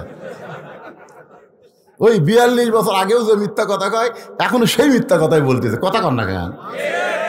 এত বছর হয়ে গেল তাও মিথ্যা ছাড়ে না। বারে মিথ্যার উপর যাদের জন্ম তারা মিথ্যা ছাড়বে কেমনে কম? বলে আর এক ভাইয়ের খবর কি? বলে বাবা এখন অন্ধ হয়ে গেছে, বাবার লাঠি হইয়া বাবার সঙ্গে থাকে। ইউসুফ চোখের পানি বের করে বলতেছে তোমাদের বাবার সঙ্গে আমি একটু দেখা করবার চাই। 10 ভাই বলতেছে আমার বাবাকে কি আপনার কাছে নিয়ে আসবো না আপনি বাবার কাছে যাবেন? ইউসুফ বলতে 10 ভাই রে তোরা আমাকে কুয়ার মধ্যে ফেলা দিছিলি, আমাকে চিনবার পারিস নাই, কিন্তু আমি তোদের চিনেছি, কিন্তু প্রতিশোধ গ্রহণ করলাম না। ইয়াকুব নবীর সঙ্গে ইউসুফ নবীর যখন মিলন হবে, মিলন মানে কি? এত বছর পরে বাবার কাছে সন্তান আসতেছে, বাবার কাছে সন্তান আর সন্তানের কাছে বাবা, সন্তান আর বাবার মধ্যে মহব্বতের একটা মিলন আছে না নাই? আপনাদের বাবার সাথে মহব্বতের মিলন হবে না, কারণ অনেকের বাবা দুনিয়া থেকে কবরে চলে গেছে, অনেকের মা দুনিয়াতে আর নাই। আমার বাবা 18 সালে দুনিয়া থেকে বিদায় নিল, যাওয়ার সময় বলতেছে বাবজান আমি মরে যাওয়ার পর আমাকে কোন জায়গায় রাখবি? আমি বললাম বাজান আপনাকে এমন তেমন জায়গায় রাখবো না, মসজিদের পাশেই, যারা আমাকে দাওয়াত দিবার যান দেখবেন মসজিদের পাশেই আমি একটা গোরস্থান বানাইছি, এর জানলার পাশে আমার বাবাকে কবর দিয়েছি। প্রত্যেক বৃহস্পতিবার আমার বাবার জন্যে জুমার রাত্রে দোয়া হয়, আর সপ্তাহে 1 খতম কোরআন পড়ে মাদ্রাসার বাচ্চারা এমনি এমনি আমার বাবার কবরে হাদিয়া দিয়ে দেয়। আমি একদিন স্বপ্নে বাবাকে দেখলাম, বাবা মুসকি মুসকি হাসতেছে, আমি বুঝতে পারি নাই যে আমার বাবা মরছে। আমি দৌড়ে গিয়া বাবাকে সালাম দিয়া মহানাকা করলাম। কোলাকুলি যখন করতেছি আমার বাবা বলতেছে বাজান রে আমি বড় শান্তিতে আছি। তোর মতন সন্তান, যেই সমস্ত বাবারা দুনিয়াতে জন্ম দিয়েছে তোর মতন সন্তান, আমাকে আল্লাহ 4টা সন্তান দিয়েছে। আমরা 4 ভাই। ধরে কোন কয় ভাই? 4 ভাই। 2 ভাই 2 কলেজের প্রফেসর, আর একটা হলো প্রাইমারি হেডমাস্টার, আর হলো মাদ্রাসার হুজুর। আমার বাবা সবসময় বলতো হুজুর নিয়ে বড় টেনশন, কেমনে চলবি, কি খাবে কি। আজকে সেই সন্তান মাদ্রাসা মসজিদ বানায়, বাবার কবর মসজিদের পাশে। আপনাদের যাদের বাবা অন্ধকার কবরে চলে গেছে, যাদের মা কবরে চলে গেছে, ওই মাটা আজকে ঠান্ডার মধ্যে যদি দুনিয়াতে জীবিত থাকতো, যদি বলতো আব্দুল্লাহ আমার একটা কম্বল লাগবে, বাজান রে আমার একটা কম্বল কিনা দে, আমার একটা চাদর লাগবে, তুই কি একটা চাদর কিনা দিবি না? বলেন তো, মা যদি এমন করে বলতো আপনি কি দিতেন না? কিন্তু আজকে যে মা কবরে গেছে, কবরের ঘরে মাটা কেমন আছে আমি আপনি কিছুই জানি না। ওই বাপ মার জন্য রুহের মাগফিরাত শুরু।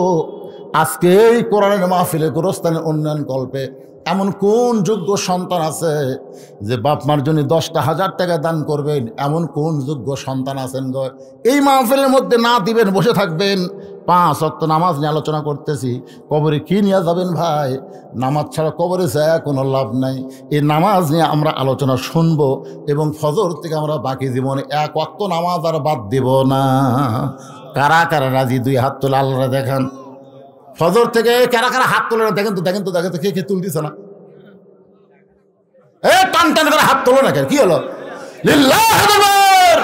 হাত নামান, হাত নামান। মাগরিব এশা পড়েন, এই মাগরিব এশা পড়েন তো কি হয়েছে? ফজর থেকে আপনি নামাজ পড়বেন, নিয়ত করার সঙ্গে সঙ্গে যত নামাজ পড়েননি, নামাজ না পড়ার পাপ আল্লাহ মাফ করে দিবে। তাহলে অসুবিধা কি? ফজর থেকে আমরা নামাজ ধরবো। এই জন্যে ভাইজান, এই বিশাল মাহফিলে আপনাদের মধ্যে কেউ কে আছেন বাপ মা রুহের মাগফিরাতে, বাপ মার কবরকে জান্নাত বানানোর নিয়তে 10টা 1000 টাকা দান করবেন, এমন কোন আল্লাহর বান্দা থাকে? ও একজনও লড়বেন না যে লোকটা যাওয়ার নিয়তে প্রথম উঠবে, আল্লাহ আল্লাহ রে যেই লোকটা যাওয়ার নিয়তে প্রথম উঠবে, ওর দেখা দেখি যত মানুষ উঠবে, ওর দেখা দেখি সমস্ত মানুষের পাপ আল্লাহর কান্দর দিবে। এই শয়তান, তুই উঠলেই তোর দেখা দেখে এরা উঠছে, তোর দেখা দেখে এরা উঠছে। দেখেন তো, যে লোকটা আগে উঠলো যেন প্যারালাইসিস হয়ে মরে। কি হয়ে মরে?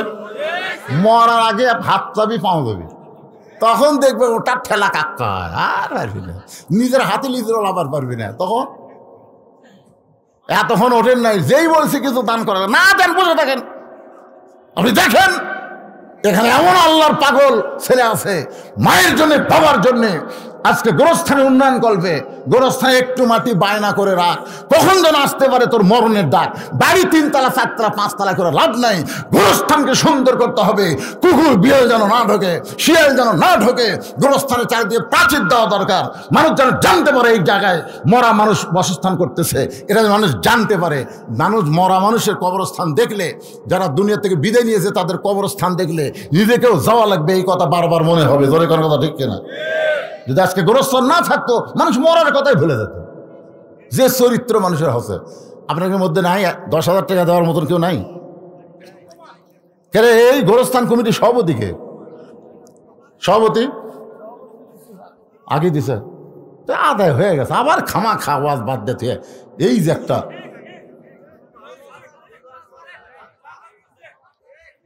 আরে করবই তো, আমি কেউ অস্থির মধ্যে একটা জিনিস চাইছি ভাই রে, বড় আশা করে 10,000, আপনার 10 জন মিলে 10,000 টাকা দেন, দেন। কিসের ধান হয়নি, এবার দেওয়া লাগবে, আগামীবার দিবেন, এই নিয়তে নাম লিখে দেন। এই 1,000 দিল। এই কোন গ্রামের বাবা? এ কে রে, কে লিখতেছে কে?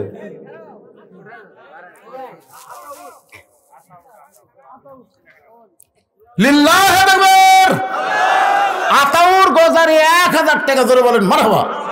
2 নম্বরে কোন আল্লাহর পাগল আছেন? বাপ মা কবরে গেছে, দাদা দাদি কবরে গেছে, বাপ মা রোহের মাগফিরাতে। আমি যে বাড়িতে ছিলাম, ওর নাম হলো বকুল। নাম কি? বকুল মন্ডল নাকি ওরা? হ্যাঁ, মন্ডল। বকুল মন্ডলের মা বাবা 2 জন অসুস্থ। আমাকে বলে, হুজুর আমার বাপ মার জন্য দোয়া করবেন। এই বকুল ভাই এখানে নাই, আসেনি। বাহির গ্রামের লোকের কাছ থেকে টাকা নেওয়ার জন্য আপনার মাহবির করছেন, 10 টাকা 20 টাকা দিবি। একবার দিছে আবার দিবি, অসুবিধা কি? শোনেন, একবার দিছে আর একবার দিলে কি আপনার অসুবিধা হবে? কারণ আপনার ব্যাংকে টাকা জমা থন একবার না বারবার? কেন বারবার থন?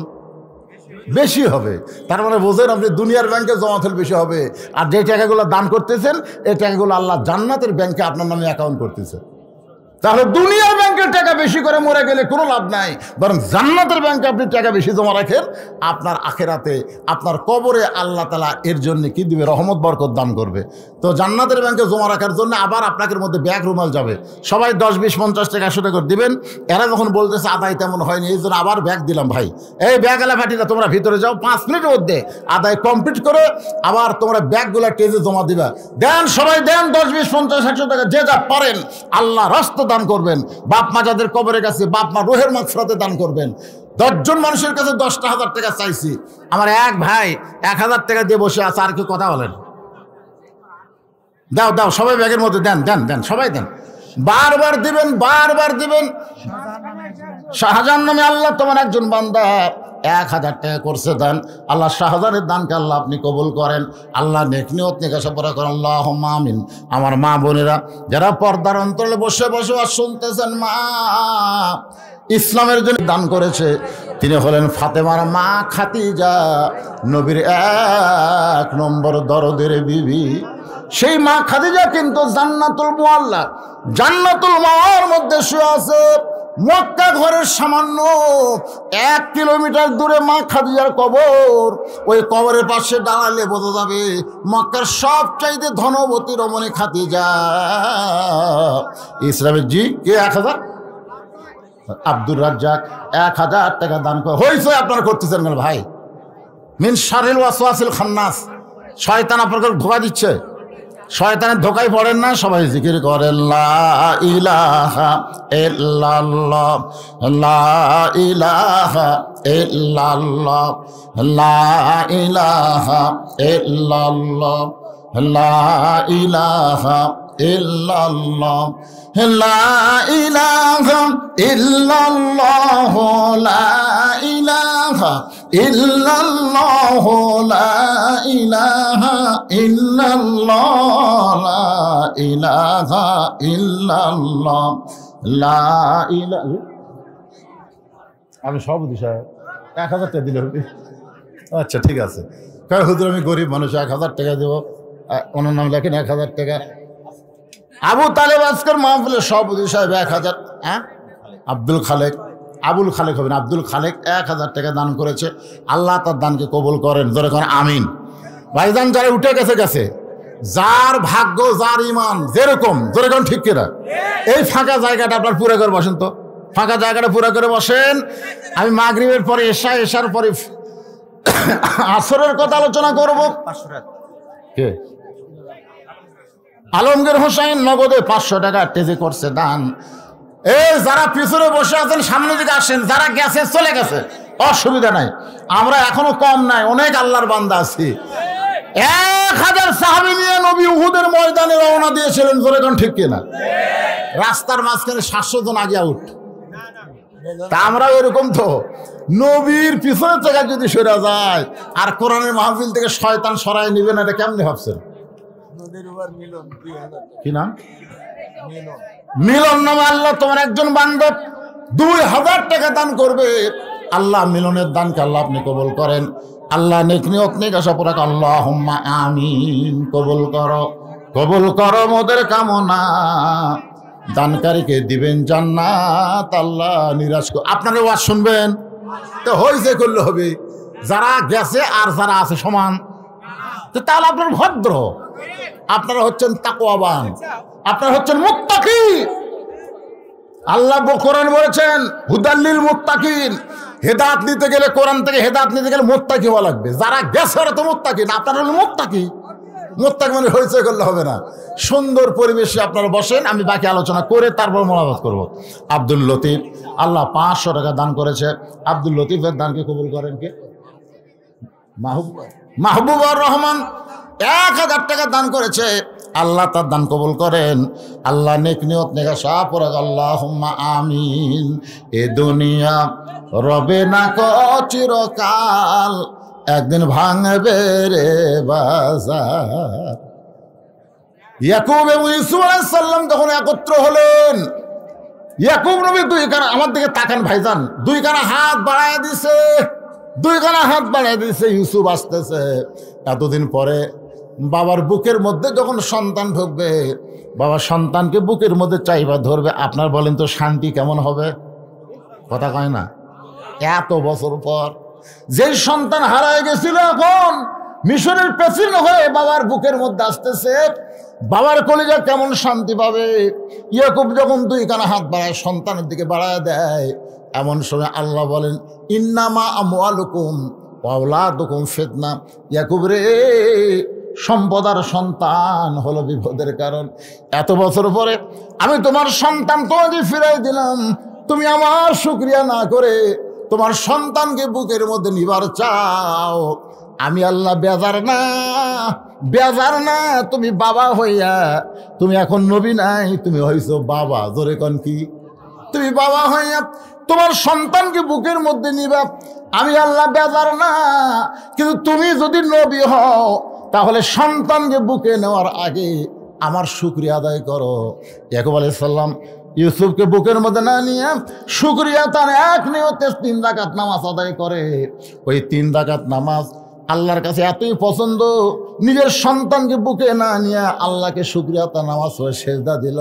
আল্লাহ বলে হাবিব, ইয়াকুব নবীর ওই 3 রাকাত নামাজ আপনার উম্মতের জন্যে মাগরিবের 3 রাকাত হিসেবে দিয়ে দিলাম।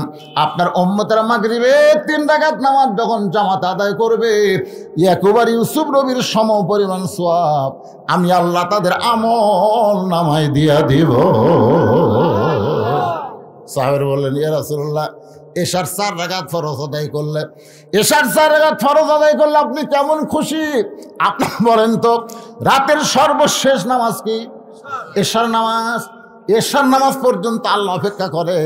আপনি ফজর বললেন না, আল্লাহ কয় এই ফেরেশতা ফজর পড়েনি রে, ফেরেশতা কয় বেনামাজ না, বেনামাজি কোস না, ফজর পড়েনি, জোহর পড়বি। তখন জোহরও পড়ে না, তখন ফেরেশতাকে আল্লাহ দেখেন জোহরও পড়লো না, আল্লাহ কয় এখনো বেনামাজি লিখিস না, আসর পড়বি। আসরও যখন পড়ে না, আল্লাহ কয় মাগরিব পড়বি। মাগরিব যখন পড়ে না, তখন ফেরেশতাকে আল্লাহ চারটাই গেল, একটা থাকলো, আল্লাহ কয় ওটা পড়বি রে, ওইটা পড়ে তওবা করবি, কাল থেকে আর বাদ দিবি না। কিন্তু যখন এসেও গেল, তখন ফেরেশতারা আল্লাহর দিকে তাকায় বলে আল্লাহ এখন কি করব? যা খুশি লেখ, যা খুশি লেখ।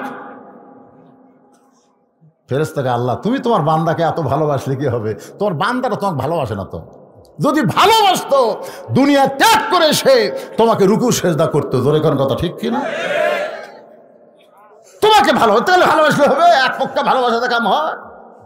আমরা আল্লাহ আমাদের ভালোবাসে, আমাকে যদি আল্লাহকে ভালোবাসি, আল্লাহ বলেছে ইন্না সলাতি ওয়া নুসুকি ওয়া মাহইয়ায়া ওয়া মামাতি লিল্লাহি রাব্বিল আলামিন। তোমাদের নামাজ, তোমাদের কুরবানি, তোমাদের বেঁচে থাকা, তোমাদের মরে যাওয়া কেবলমাত্র একমাত্র কার জন্যে? আরো জোরে বলেন কার জন্যে? সে আল্লাহর জন্য। যদি নামাজ পড়তে চাই একটু খেয়াল করে, ঈশার নামাজ 4 রাকাত কেমনে পাইলাম, এটা পড়লে আমাদের লাভটা কি? রাসূল বলে এ আমার সাহাবেরা শোনো, আমার আগে যেই নবী দুনিয়াতে এসেছিল এই নবীর নাম হলো ঈসা রুহুল্লাহ। ঈসা আলাইহিস সালামের নাম শোনেন না আপনারা? আমাদের নবীর আগেই কিন্তু তিনি এসেছিলেন। ঈসা আলাইহিস সালাম দুনিয়া থেকে গিয়েছেন না আল্লাহ নিয়ে গেছেন?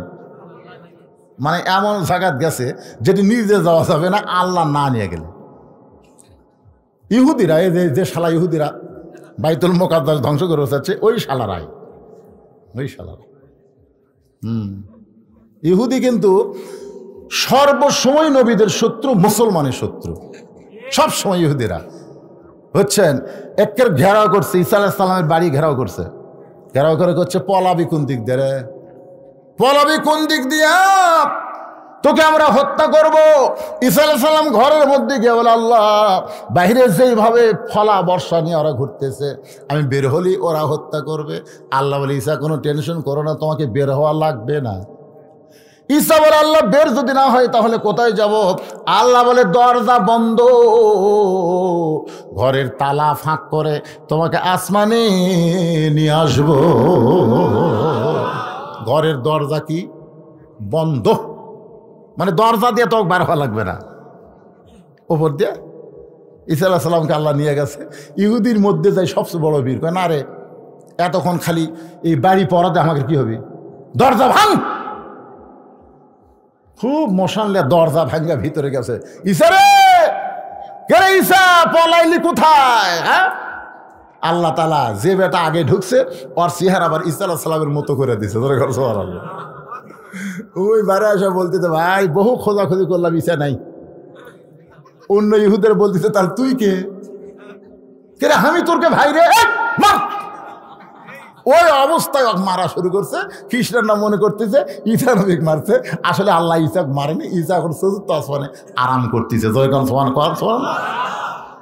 এই শালা খ্রিস্টানরা বোঝে না, একটা ন্যাংটা ছবি দেখ হচ্ছে আর বুকতে এরকম মারছে, ফলা রক্ত বয়ে বয়ে পড়তেছে, কুশবিদ্ধ কয়েক। দেখেন না আপনার ছবি দেখেন, আসলে ঈসা আলাইহিস সালাম মারা গেছে।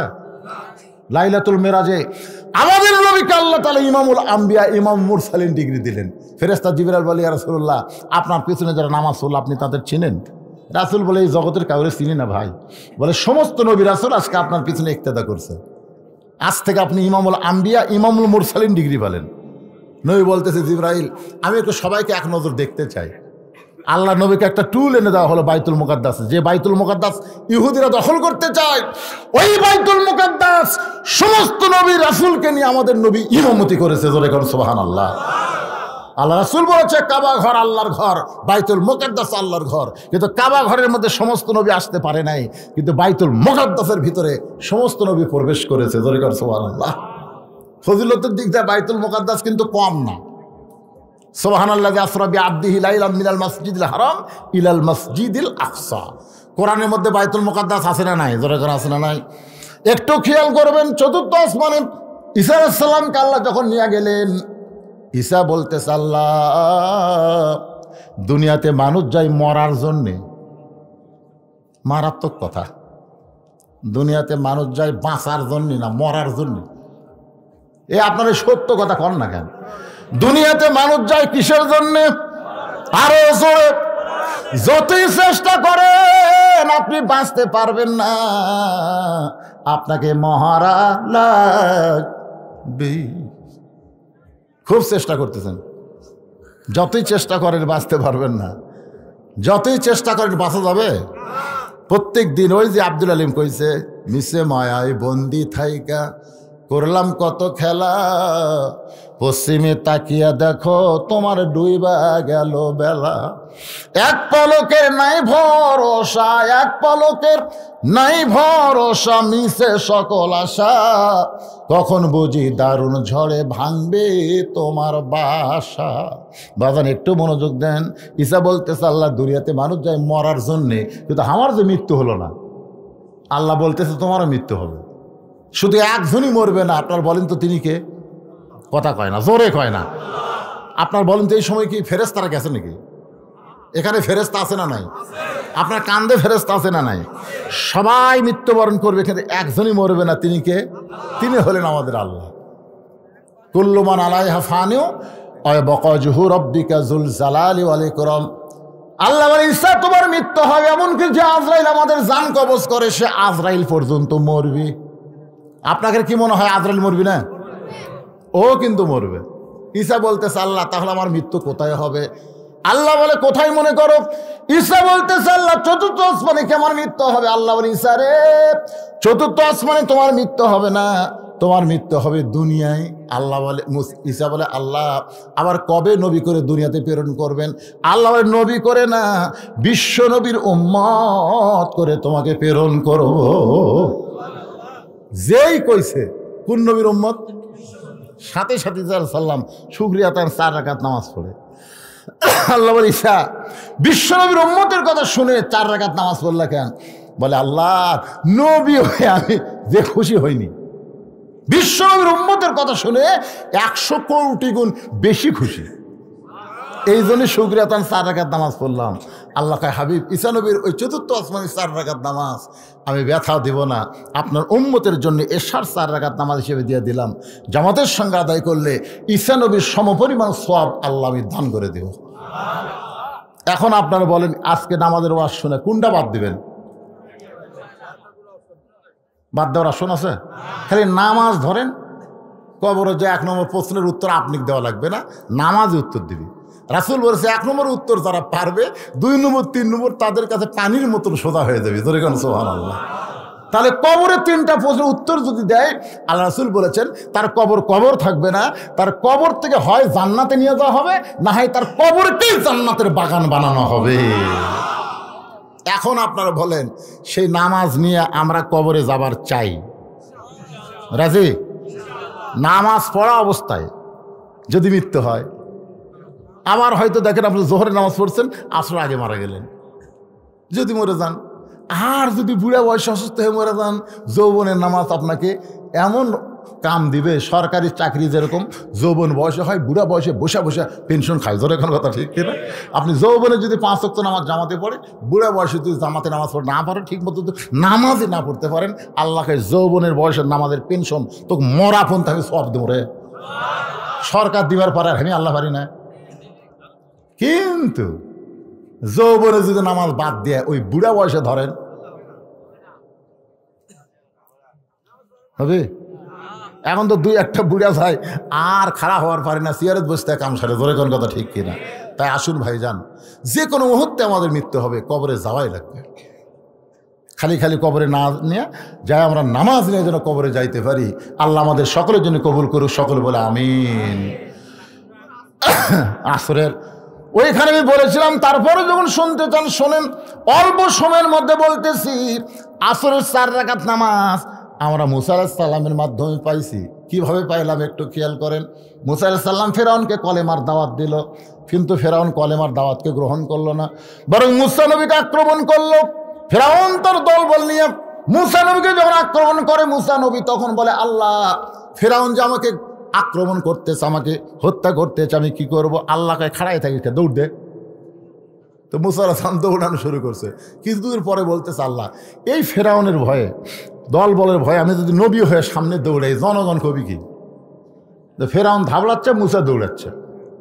আল্লাহ কয় মুসা, ফেরাউন ধাবড়াচ্ছে, তুই দৌড়াচ্ছি, এর মধ্যে হুকুম কার? আমার, দৌড়া। মুসা কয় আল্লাহ কদ্দূর পর্যন্ত? দৌড়া, যেটি গেলে তোর পুরস্কার। আর ফেরাউনের সেই একেবারে সাগরের কিনারা এসে মুসা নবী ব্রেক। ফেরাউন কয় এখন কোন দিক দিয়ে যাবি? এখন কোন দিক দিয়ে যাবি? মুসা বলতেছে আল্লাহ সামনে সাগর, তিন দিকে ফেরাউনের সৈন্য, এখন কেমনে যাব? আল্লাহ বলে মুসা রে, আর একবার সাগরের দিকে তাকায় দেখ। মুসা নবী তাকায় দেখে আল্লাহ তাআলা লোহিত সাগরকে 12 লাইন রাস্তা বানায় দিছে। 12 লাইন। কয় লাইন? এই যে সিরাজগঞ্জ থেকে আমাদের বগুড়া আসতেছে, কয় লাইন? 8 লাইনে হবি। এখন আপাতত 4 লাইন চলতেছে। তাই বাড়ি ঘর ভাঙ্গা, দোকানপাট ভাঙ্গা খালি গুঁড়া করে দিছে। জোরে কর কথা ঠিক না? আমি একদিন আফসোস করতেছি, আরে এই দোকানগুলো সব ভাঙ্গা দিল, এই হোটেলগুলো সব ভাঙ্গা দিল। এক দোকানদার করছে হুজুর আমার দোকানের দাম হচ্ছে 2 লাখ টাকা, পাচ্ছি 22 লাখ। কঠিন অবস্থা। দেখেন একটা সামান্য রাস্তা করবার যায় সরকার এত টাকা খরচ করতেছে, আর সাগরের মধ্যে 12 লাইন রাস্তা। আল্লাহর খরচ কত? সুবহানাল্লাহ। আমরা এমন একজন আল্লাহর গোলামি করি, খালি হুকুম করলে হয়ে যায়। সুবহানাল্লাহ। টাকা মুসাকে বলে যাও। মুসা এই 12 লাইন রাস্তা দেখে যখন রওনা দেয়, রাস্তার মাঝখানে গিয়ে বলে মাবুদ তুমি আমার জন্য সাগরকে রাস্তা বানায় দিলাম, আমি শুকরিয়া আতান তোমাকে সেজদা দিবার চাই। এক নিয়তে সাগরের মাঝখানে 4 রাকাত নামাজ আদায় করে। ওই 4 রাকাত নামাজ আল্লাহর এতই ভালো লাগে, উম্মতে মুহাম্মাদের জন্য আসরের 4 রাকাত ফরজ হিসেবে দিয়ে দিছে। ওই আসরের 4 রাকাত ফরজ নামাজকেও যদি জামাতের সঙ্গে আদায় করে, মুসা নবীর সমপরিমাণ সওয়াব আল্লাহ দান করে দিবে। ফজর থেকে কিন্তু শুরু করা লাগবে। রাজি আছেন? কবরে কোনো টেনশন করবেন না, কবরে কিছুই হবে না। নামাজ দিয়ে খালি ঢোকেন।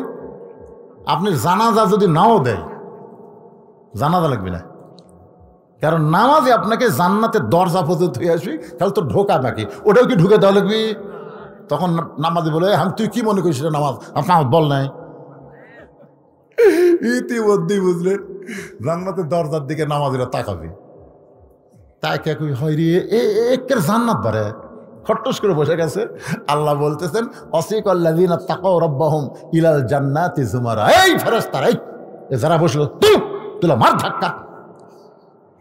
তখন এই নামাজি করে আল্লাহ তুলে ফেরেশতারা ধাক্কা মারবি, এক ধাক্কাতে আর এক দরজা লটস করে বসবি।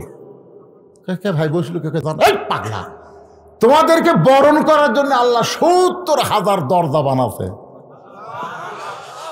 একটা করে ধাক্কায় একটা করে দরজা পাড়ি দিয়া জান্নাতের মধ্যে যখন ঢুকবে, আল্লাহ বলবেন সালামুন আলাইকুম তিবতুম ফাদখুলুহা খালিদিন। দুনিয়ার সমস্ত কাজ কাম বাদ দিয়া আমার 5 ওয়াক্ত নামাজ যারা হাজরা দিলা, আমি আল্লাহ তোমাদেরকে পুরস্কার স্বরূপ এই জান্নাত দিয়া দিলাম।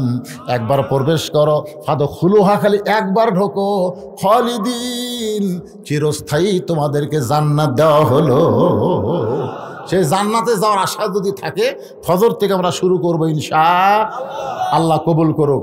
আস্তাগফিরুল্লাহ পড়েন, আস্তাগফিরুল্লাহ রব্বি মিন কুল্লি জামবিন ওয়া তুবু ইলাইহি লা হাওলা ওয়ালা কুওয়াতা ইল্লা বিল্লাহিল আলিয়্যিল আযীম। জি, জুম্মার নামাজ ওই আমার বানিয়াজান 40 পড়া আছে, ওটি হবে এক জায়গাতে সব আছে। তারপর আবার 29 তারিখেও আছে আপনাদের। হ্যাঁ, ও আচ্ছা আচ্ছা, এরা বলবো। আচ্ছা ঠিক আছে, আচ্ছা ওটাও বলবো, বানিয়াজান 40 পড়ার। আর ওই এরা বলাই লাগবে, এরা না বললে ক্ষতি। সেটা হলো কোন দিক হয়ে নামাজ পড়ছে। হ্যাঁ হ্যাঁ, এইটা বলা লাগবে। আপনার যেটা শোনা লাগবে সেটার কথা খেয়াল নেই, ও নামাজ পড়ার কথা খেয়াল থাকে না, অন্যগুলো খালি শুনবে। আয়েশা আলাইহিস সালাম, আয়েশা রাদিয়াল্লাহু তাআলা আনহা আমাদের উম্মাহাতুল মুমিনিন, 3 বার নবীকে দেখছে 9 বছরে। কয়বার?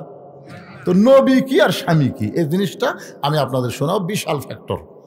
এটা আপনাদের সামনে আলোচনা করব যদি আল্লাহ হায়াতে রাখে। তো যাই হোক, এই যে কেবলামুখী হই আমরা, এই কেবলাটা আসলে কি? আমার দয়াল বাবা কেবলা কাবা, আমার দয়াল বাবা কেবলা কাবা, আয়না কারিগর আয়না বসাইয়া দিছে কলবের ভিতর। হুজুরি কলব ব্যতীত করছেন কালো নামাজ তোর হবে না। হাদিস আছে বিস্তারিত, হুজুরি কলব ব্যতীত করছেন কালো নামাজ তোর হবে না। তবে কেন গাও জোয়ারি, মানুষকে দেখাও নামাজ পড়ি, ও তোমার সিদ্ধ বীজে সুফসল হবে না। আজ কেন আল্লাহর নামাজ ধরতে পারলা না? পশ্চিম পূর্ব উত্তর দক্ষিণ এটা কোনো বিষয় না, বিষয়টা হলো নামাজ। জোরে করার কথা ঠিক কিনা? খুব খেয়াল করবেন। আল্লাহ রাসূল কিন্তু মাঝে মধ্যেই ওই কাবা ঘর তাওয়াফ করতে করতে এরকম আঙ্গুল তুলতেন। সাহাবের বলতেন, হুজুর এটা কি? লব্বাইক আল্লাহুম্মা লব্বাইক, লব্বাইক লা শারিকা লাকা লব্বাইক, ইন্নাল হামদা ওয়ান নিমাতা লাকাল মুলক লা শারিকা লাক। জোরে কর সুবহানাল্লাহ। আবু বকর বলে, হুজুর আঙ্গুল। রাসূল কয়, তোমার চোখ নাই? তোমার চোখ নাই? তাকাও। আবু বকর রাদিয়াল্লাহু আঙ্গুর বড় তাকায় দেখে বাইতুল মামুর। বাইতুল মামুর বরাবর তাকায়া থাকে আল্লাহর আরশ। আপনারা কি মনে করছেন? আপনি যে মসজিদে নামাজ পড়তেছেন, এই মসজিদ কাবা ঘর পর্যন্ত, কাবা বাইতুল মামুর, বাইতুল মামুর আল্লাহর আরশ পর্যন্ত একটা নেটওয়ার্ক নামাজের মাধ্যমে ক্লিয়ার হয়ে যায়। জোরে কর সুবহানাল্লাহ। কিন্তু আমাকে নামাজের নেটওয়ার্ক নাই, খালি ঘড়ি দেখা। আল্লাহ বলেছেন আস্তাইনু বিস-সবরি ওয়াস-সালাহ, নামাজ পড়বার গেলে ধৈর্য লাগবে পাগলা, খালি যা ছটছট করলে নামাজ হবে না, একটু ধৈর্যের দরকার আছে না নাই? জোরে কোন আছে না নাই? আল্লাহুম্মা আফতাহলি আবওয়া রাহমাতিক, এই দোয়াটা বলে তুমি ডান পায়ে দিয়ে যে ঘরের মধ্যে ঢুকলে, এই ঘর কি তুমি জানো? এই ঘর কি তুমি জানো? এই ঘর হলো রহমত, আল্লাহ রহমতের কোলে উঠলে। জোরে কোন সুবহানাল্লাহ। আর ওইখানে গিয়ে তুমি বারবার ঘড়ি দেখো, সময় মতো মুয়াজ্জিন ঠিকই আকামত দিবে, জামাত ঠিকই হবে, তোমাকে পাগলামি করে অতবার ঘড়ি দেখা লাগবে না। জোরে কোন কথা ঠিক কিনা? ঘড়ি যদি দেখবার চাও, ওই বাজারে যায় ঘড়ি দেখো। শয়তানের আড্ডাখানা বেশিক্ষণ আমার থাকা যাবে না, তাড়াতাড়ি আমার বাড়ির যাওয়া লাগবে। জোরে কোন ঠিক কিনা? যেখানে ঘড়ি বারবার দেখা লাগে সেখানে দেখো না, আর মসজিদের ঢুকলে খেলে ঘোড়া রোগ ধরে। আল্লাহর কাবা ঘরের ভিতরে যখন কেউ ঢুকবে, অথবা কাবা ঘর যখন হবে না, তখন ওই জায়গায় কেউ যদি নামাজ পড়বে, তাহলে তাকে পশ্চিম দিকে নামাজ পড়তে হবে। কারণ সূর্য পূর্ব দিকে উদয় হয়, পশ্চিম দিকে সেজদা দেয়। সেজদা গিয়ে বলে, আল্লাহ আগামীকালকে উঠবো। আল্লাহ কয় আবার ওঠ। সূর্য কয়, আল্লাহ যে নাফরমান, সূর্য আলো পায় এরা যে নাফরমানি করতেছে, আর নয় না উঠি। আল্লাহ কয় তোর অত লাগে কে? যতদিন জীবিত আছে হয়তো কোনো একদিন তওবা করে, একদিন কলেমা পড়ে আমি আল্লাহর কাছে ফিরে আসবে। জোরে কোন সুবহানাল্লাহ। একটা বান্দা যদি কয় আমি একটা সিনেমা হল বানাবো, যতক্ষণ পর্যন্ত না বানাবে ততক্ষণ আল্লাহ পাপ লিখবে না। আর কেউ যদি বলে একটা মসজিদ বানাবো, নিয়ত করার সাথে সাথে আল্লাহ সওয়াব দেবে। আল্লাহ এত দয়াবান, ভালো কাজের নিয়ত করলে সওয়াব, আর খারাপ কাজের নিয়ত করলে পাপ হবে না, ওই কাজ করলে তারপরে পাপ। আমার কথা কি বুঝলেন? লা তাকনাতুন মির রাহমাতিল্লাহ। ভাইজান, এই যুবকেরা, আর নামাজ ছেড়া দিও না বাবা। যে কোনো সময় আমাদের মৃত্যু হবে। নামাজ, আল্লাহ রাসূল শেষ ওয়াক্ত নামাজের কাহিনী আপনারা সবাই আল্লামা সাইদ হুজুরের মুখে শুনেছেন, যে মা আয়েশার কোলে উরাতের উপরে মাথা দিয়ে নামাজের দৃশ্য দেখতেছেন, চোখ দিয়ে দর দর করে পানি পড়তেছে। আয়েশা বলতেছি, ইয়া রাসূলুল্লাহ, আজকে আমার বাবা এমতি করতেছে, আর সাহাবীরা তার পিছনে কাতারবদ্ধ হয়ে দাঁড়িয়ে গেছে, আপনার মেহরাবে আমার বাবা দাঁড়াইছে, আপনি এই জন্যে কাঁদতেছেন। আল্লাহ রাসূল বলে, আয়েশা, এই কান্না কোনো দুঃখের কান্না নয় আয়েশা, এই কান্না হলো আমার জীবনের সুখের কান্না। যে নামাজের জন্য তাইফের ময়দানে রক্তাক্ত হয়েছে, যে নামাজ পড়তে গিয়ে আবু জেহেল উটের মরা উটের পচা ভুড়ি আমার পিঠের ওপর দিয়েছে, নবী নামাজের শেষ দাঁত গেছে, আবু জেহেল কয়েকজন মিলে ধরে একটা জায়গার নিয়ে আল্লাহ রাসূলের পিঠের উপর উঠায় দেয়, গোটা উটের পচা ভুড়িতে নবীকে আর দেখা যাচ্ছে না। একজন লোক গিয়ে ফাতেমাকে বলেছে, ফাতেমা, তোমার বাবাকে আবু জেহেল এইভাবে। ফাতেমা তখন খুব ছোট ছিল, দৌড়ে এসে ভুঁড়ি ধরে টানতেছে, কিন্তু ফাতেমা পারে না। ডাকতে বলে, আল্লাহ আমার বাবার মতন ভালো মানুষ দুনিয়াতে নাই, সেই বাবার সঙ্গে এমন ব্যবহার কেন করে? আল্লাহ তাআলা রহমত সাহায্য করে। জোরে কান সুবহানাল্লাহ। নবী সেজদা থেকে উঠে কাবা ঘরের কাছে গিয়ে কান্দে আর বলে, মাবুদ গো, তোমার নামাজের সেজদায় আমার পিঠের উপর যারা ভরি দিয়েছে এদেরকে তুমি ধ্বংস করে দাও। চমকে ওঠে, যেই কইছে ধ্বংস করে দাও, আবু জেহেল, উতবা, শাইবা, ওলীদ বিন মুগীরা, এরকম নাম ধরে ধরে নবী গর্দা করলেন। বদরের যুদ্ধে ওই শালারা সব শেষ, এক শালাও নেই। আজকে যারা নামাজ পড়ে না, আজান দেওয়ার পরেও নামাজের খেয়াল যারা করে না, এরা হচ্ছে বেনামাজি আবু জেহেলের বংশধরের লোক। যেরকম কথা ঠিক কিনা ভাই? এত কঠিন কথা বললাম এই কারণেই, মান তারাকা সালাত মুতাম্মিদান ফাকাত কাফারা। বুখারী শরীফের হাদিস। ইচ্ছা করে একক তো নামাজ যারা বাদ দিল, এরা আল্লাহর সঙ্গে কুফরি করলো। নাউজুবিল্লাহ কর না কেন? এটা কি আমার বানানো কথা? বুখারী শরীফের কথা। তো তাই আজকে আপনারা মনে কষ্ট নিয়েন না। কিছু লোক হয়তো শুনতে চাইছিল মা ফাতেমার কবরের কথা, আমাকে বলছিল, হুজুর কবরের গোরস্থানে ওয়াজ একটু ফাতেমার কবর কান্দে কাঁদে কান্দে কান্দে বহু ওয়াজ করছি, কাম হচ্ছে না। বক্তাও কান্দে, শ্রোতারাও কান্দে, কান্দে কান্দে এটি থুয়ে যায় ওই কান্দার মতন। ছোট্ট একটা দৃষ্টান্ত দিয়ে মনারত করবো, শুনবেন? কোন কান্দা? ওই কান্দা। এক টোপলা খাবার নিয়ে এক লোক যাচ্ছে, যাওয়ার সময় দেখে একটা ক্ষুধার্ত কুকুর রাস্তা দিয়ে যাচ্ছে, লড়বার পারতেছে না। মানে কুকুরটা এত ক্ষুধার্ত দুর্বল হয়ে গেছে, পা পিছনে পড়ে যাচ্ছে, আবার উঠতেছে, মানে ন্যাঙ্গল ভ্যাঙ্গল করে হাঁটতেছে। লোকটা খাবার টোপলা থুয়া কুত্তার পা ধরে বলতেছে, বাবা কুকুর রে, তুই না খায় খায় মরে যাচ্ছিস রে। দেখেন ওর টোপলার মধ্যে কি আছে? খাবার আছে, কিন্তু খাবার থুইয়া ওই কুত্তার পা ধরে কাঁদতেছে, কুত্তা রে তুই না খায় মরে যাচ্ছ রে। তখন আর একজন চিন্তা করে, কিন্তু কুত্তার পা ধরে কাঁদতেছে, এটা মানে বরকতের কুত্তা হবে। ওই আর পা ধরে কান্না শুরু করছে। কুত্তা কয়, আল্লাহ আমার যে শক্তি আছে এই শক্তি দিয়ে তাও কোনো জায়গার যে খাবার পাইতাম, কিন্তু এই দুই শয়তান যেভাবে আমার পা ধরলো, আমি তো লড়বারই পারতেছি না। আর একটা লোক রাস্তাতে আসতেছে আর বলতেছে, এটা বরকতের কুত্তা হবে। পাও ধরে যখন কাঁদতেছে, আমিও কান্দি।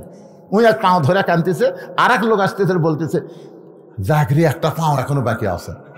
ওইও পা ধরে কান্না শুরু করছে। কয়েকদিন হলো আর একজন এসে কয়, হ্যাঁ পাও তো শেষ, কি ধরি, তাকে নেওয়া আছে। কুত্তা জন্মের শোতা শুতিছে, আমার আর বাঁচার বুদ্ধি নেই। এরা যে হারে কান্দিতে আমাকে মেরে হেলতে হবে বাঁচানোর জন্য ভাই। ইতিমধ্যে এক লোক এসে দেখে, কুত্তার পা ধরে কান্দ কেন? এই তুই লাশ ধরছু কে?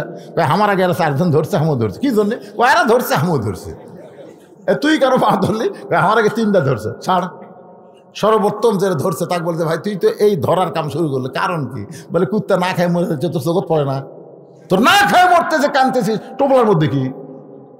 টোপলার মধ্যে খাওয়া, কোথায় লাগলে আমি খামো। তখন থেকে একটু কুত্তার সামনে দিলি তো খায়। ভাই কান্দা বড় সহজ রে, কিন্তু টোপলা খোলা যাবি না। আজকে আমাদের অবস্থা হয়েছে তাই, কান্দা বড় সহজ রে।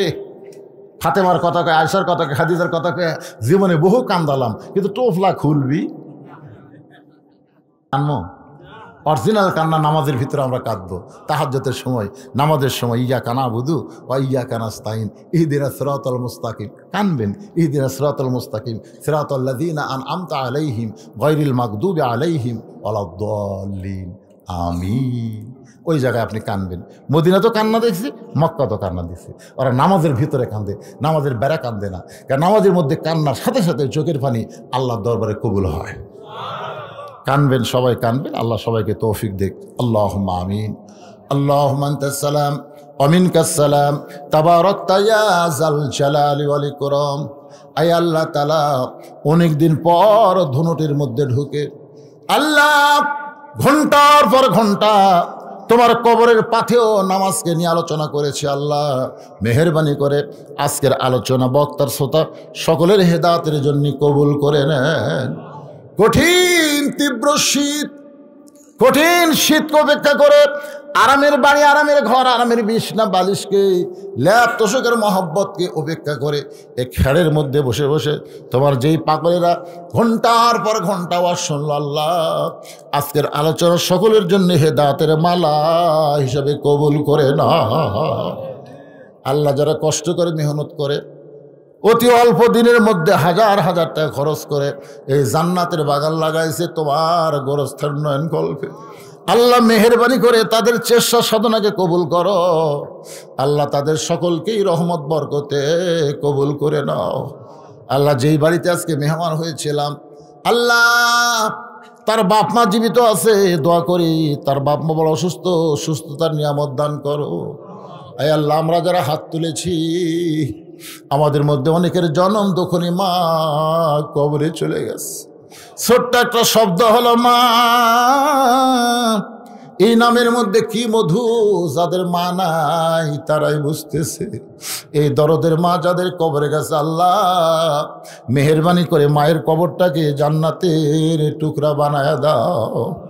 বাবার বাড়ি ঘর সবই আছে, আমি সহ আমরা যারা বাবা হারে এতিম হয়ে গেছি, আল্লাহ মেহেরবানি করে বাবার কবরকে জান্নাতের টুকরা বানায়া দাও। আল্লাহ আমাদের দাদা দাদি নানা আত্মীয় স্বজন শ্বশুর শাশুড়ি যাদের কবরে চলে গেছে, আল্লাহ কবরবাসীদের মাফ করে দাও। আল্লাহ এই গজারিয়া গোরস্থানের যত মুর্দা শুয়ে আছে, আল্লাহ যারা কবরে আছে, আল্লাহ সকলের কবরকে জান্নাতের টুকরা কবুল করো। আমার মা বোনেরা যারা পর্দার অন্তরে বসে বসে আলোচনা শুনেছে, আবিদা সালিয়া পর্দা নিশি কবুল করে মা ফাতেমার চরিত্র দান করে দাও। আল্লাহ গোরস্থান কমিটির সভাপতি, সেক্রেটারি, কেশিয়ার সদস্য যারা কষ্ট করে মিলেমিশে টাকা খরচ করে জান্নাতের বাগান লাগাইছে, আল্লাহ তাদের সকলকেই জান্নাতি মানুষ হিসেবে কবুল করে নাও। আল্লাহ গোটা বিশ্বের মুসলমানকে হেফাজত করো, খাস করে ফিলিস্তিনের মুসলমানকে আল্লাহ তুমি হেফাজত করো। ইসরায়েলকে ধ্বংস করে দাও আল্লাহ। এই পৃথিবী তোমার আল্লাহ, পৃথিবীর মানচিত্রে ইহুদিদের আমরা গন্ধ চাই না আল্লাহ। ইহুদিদেরকে তুমি ধ্বংস করে, ধ্বংসের কথা তুমি বলেছো, তাব্বাত ইয়াদা আবি লাহাবি ওয়া তাব। ধ্বংসের কথা কে বলেছেন? আল্লাহ। আবুল আহাবের হাত ধ্বংস হয়ে যাক। তা আল্লাহ যখন ধ্বংস চায়, আমরা তাই তোমার ঘরকে যারা নাফাক করতে আসে, তোমার ঘরকে যারা নষ্ট করতে আসে, এই ইহুদিদেরকে তুমি ধ্বংস করে দাও। সবাই করো আমিন। ইহুদিদের আল্লাহ তুমি ধ্বংস করে দাও। দুনিয়াতে থাকবে, তোমার অক্সিজেন নেবে, তোমার রেজেক খাবে, আর তোমার ঘরকে ওরা নাফাক করবে। আল্লাহ হাজার হাজার ফিলিস্তিন মুসলমান নর নারীকে ওরা হত্যা করেছে, শিশু বাচ্চাদেরকে ওরা হত্যা করেছে। ওদের মধ্যে কোনো মানবতা না, পশুর চাইতেও জঘন্য। আল্লাহ প্রায় 19,000 ফিলিস্তিন মুসলমানকে ওরা হত্যা করেছে। যারা দুনিয়া থেকে চলে গেছে, আল্লাহ তাদের সকলকে তুমি শহীদি মৃত্যু দিও। আল্লাহ যারা হাসপাতালে অসুস্থ অবস্থায় আছে, আহত অবস্থায় আছে, আল্লাহ তুমি তাদেরকে সুস্থতার নিয়ামত দান করে দাও। আল্লাহ গোটা পৃথিবীতে মুসলমানকে এক হওয়ার তৌফিক দাও আল্লাহ।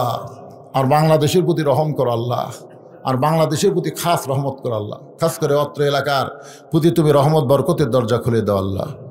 কত মানুষের জানাজার নামাজ আমরা পড়েছি, এই 2 হাত দিয়ে কত কবরে আমরা মাটি দিয়েছি।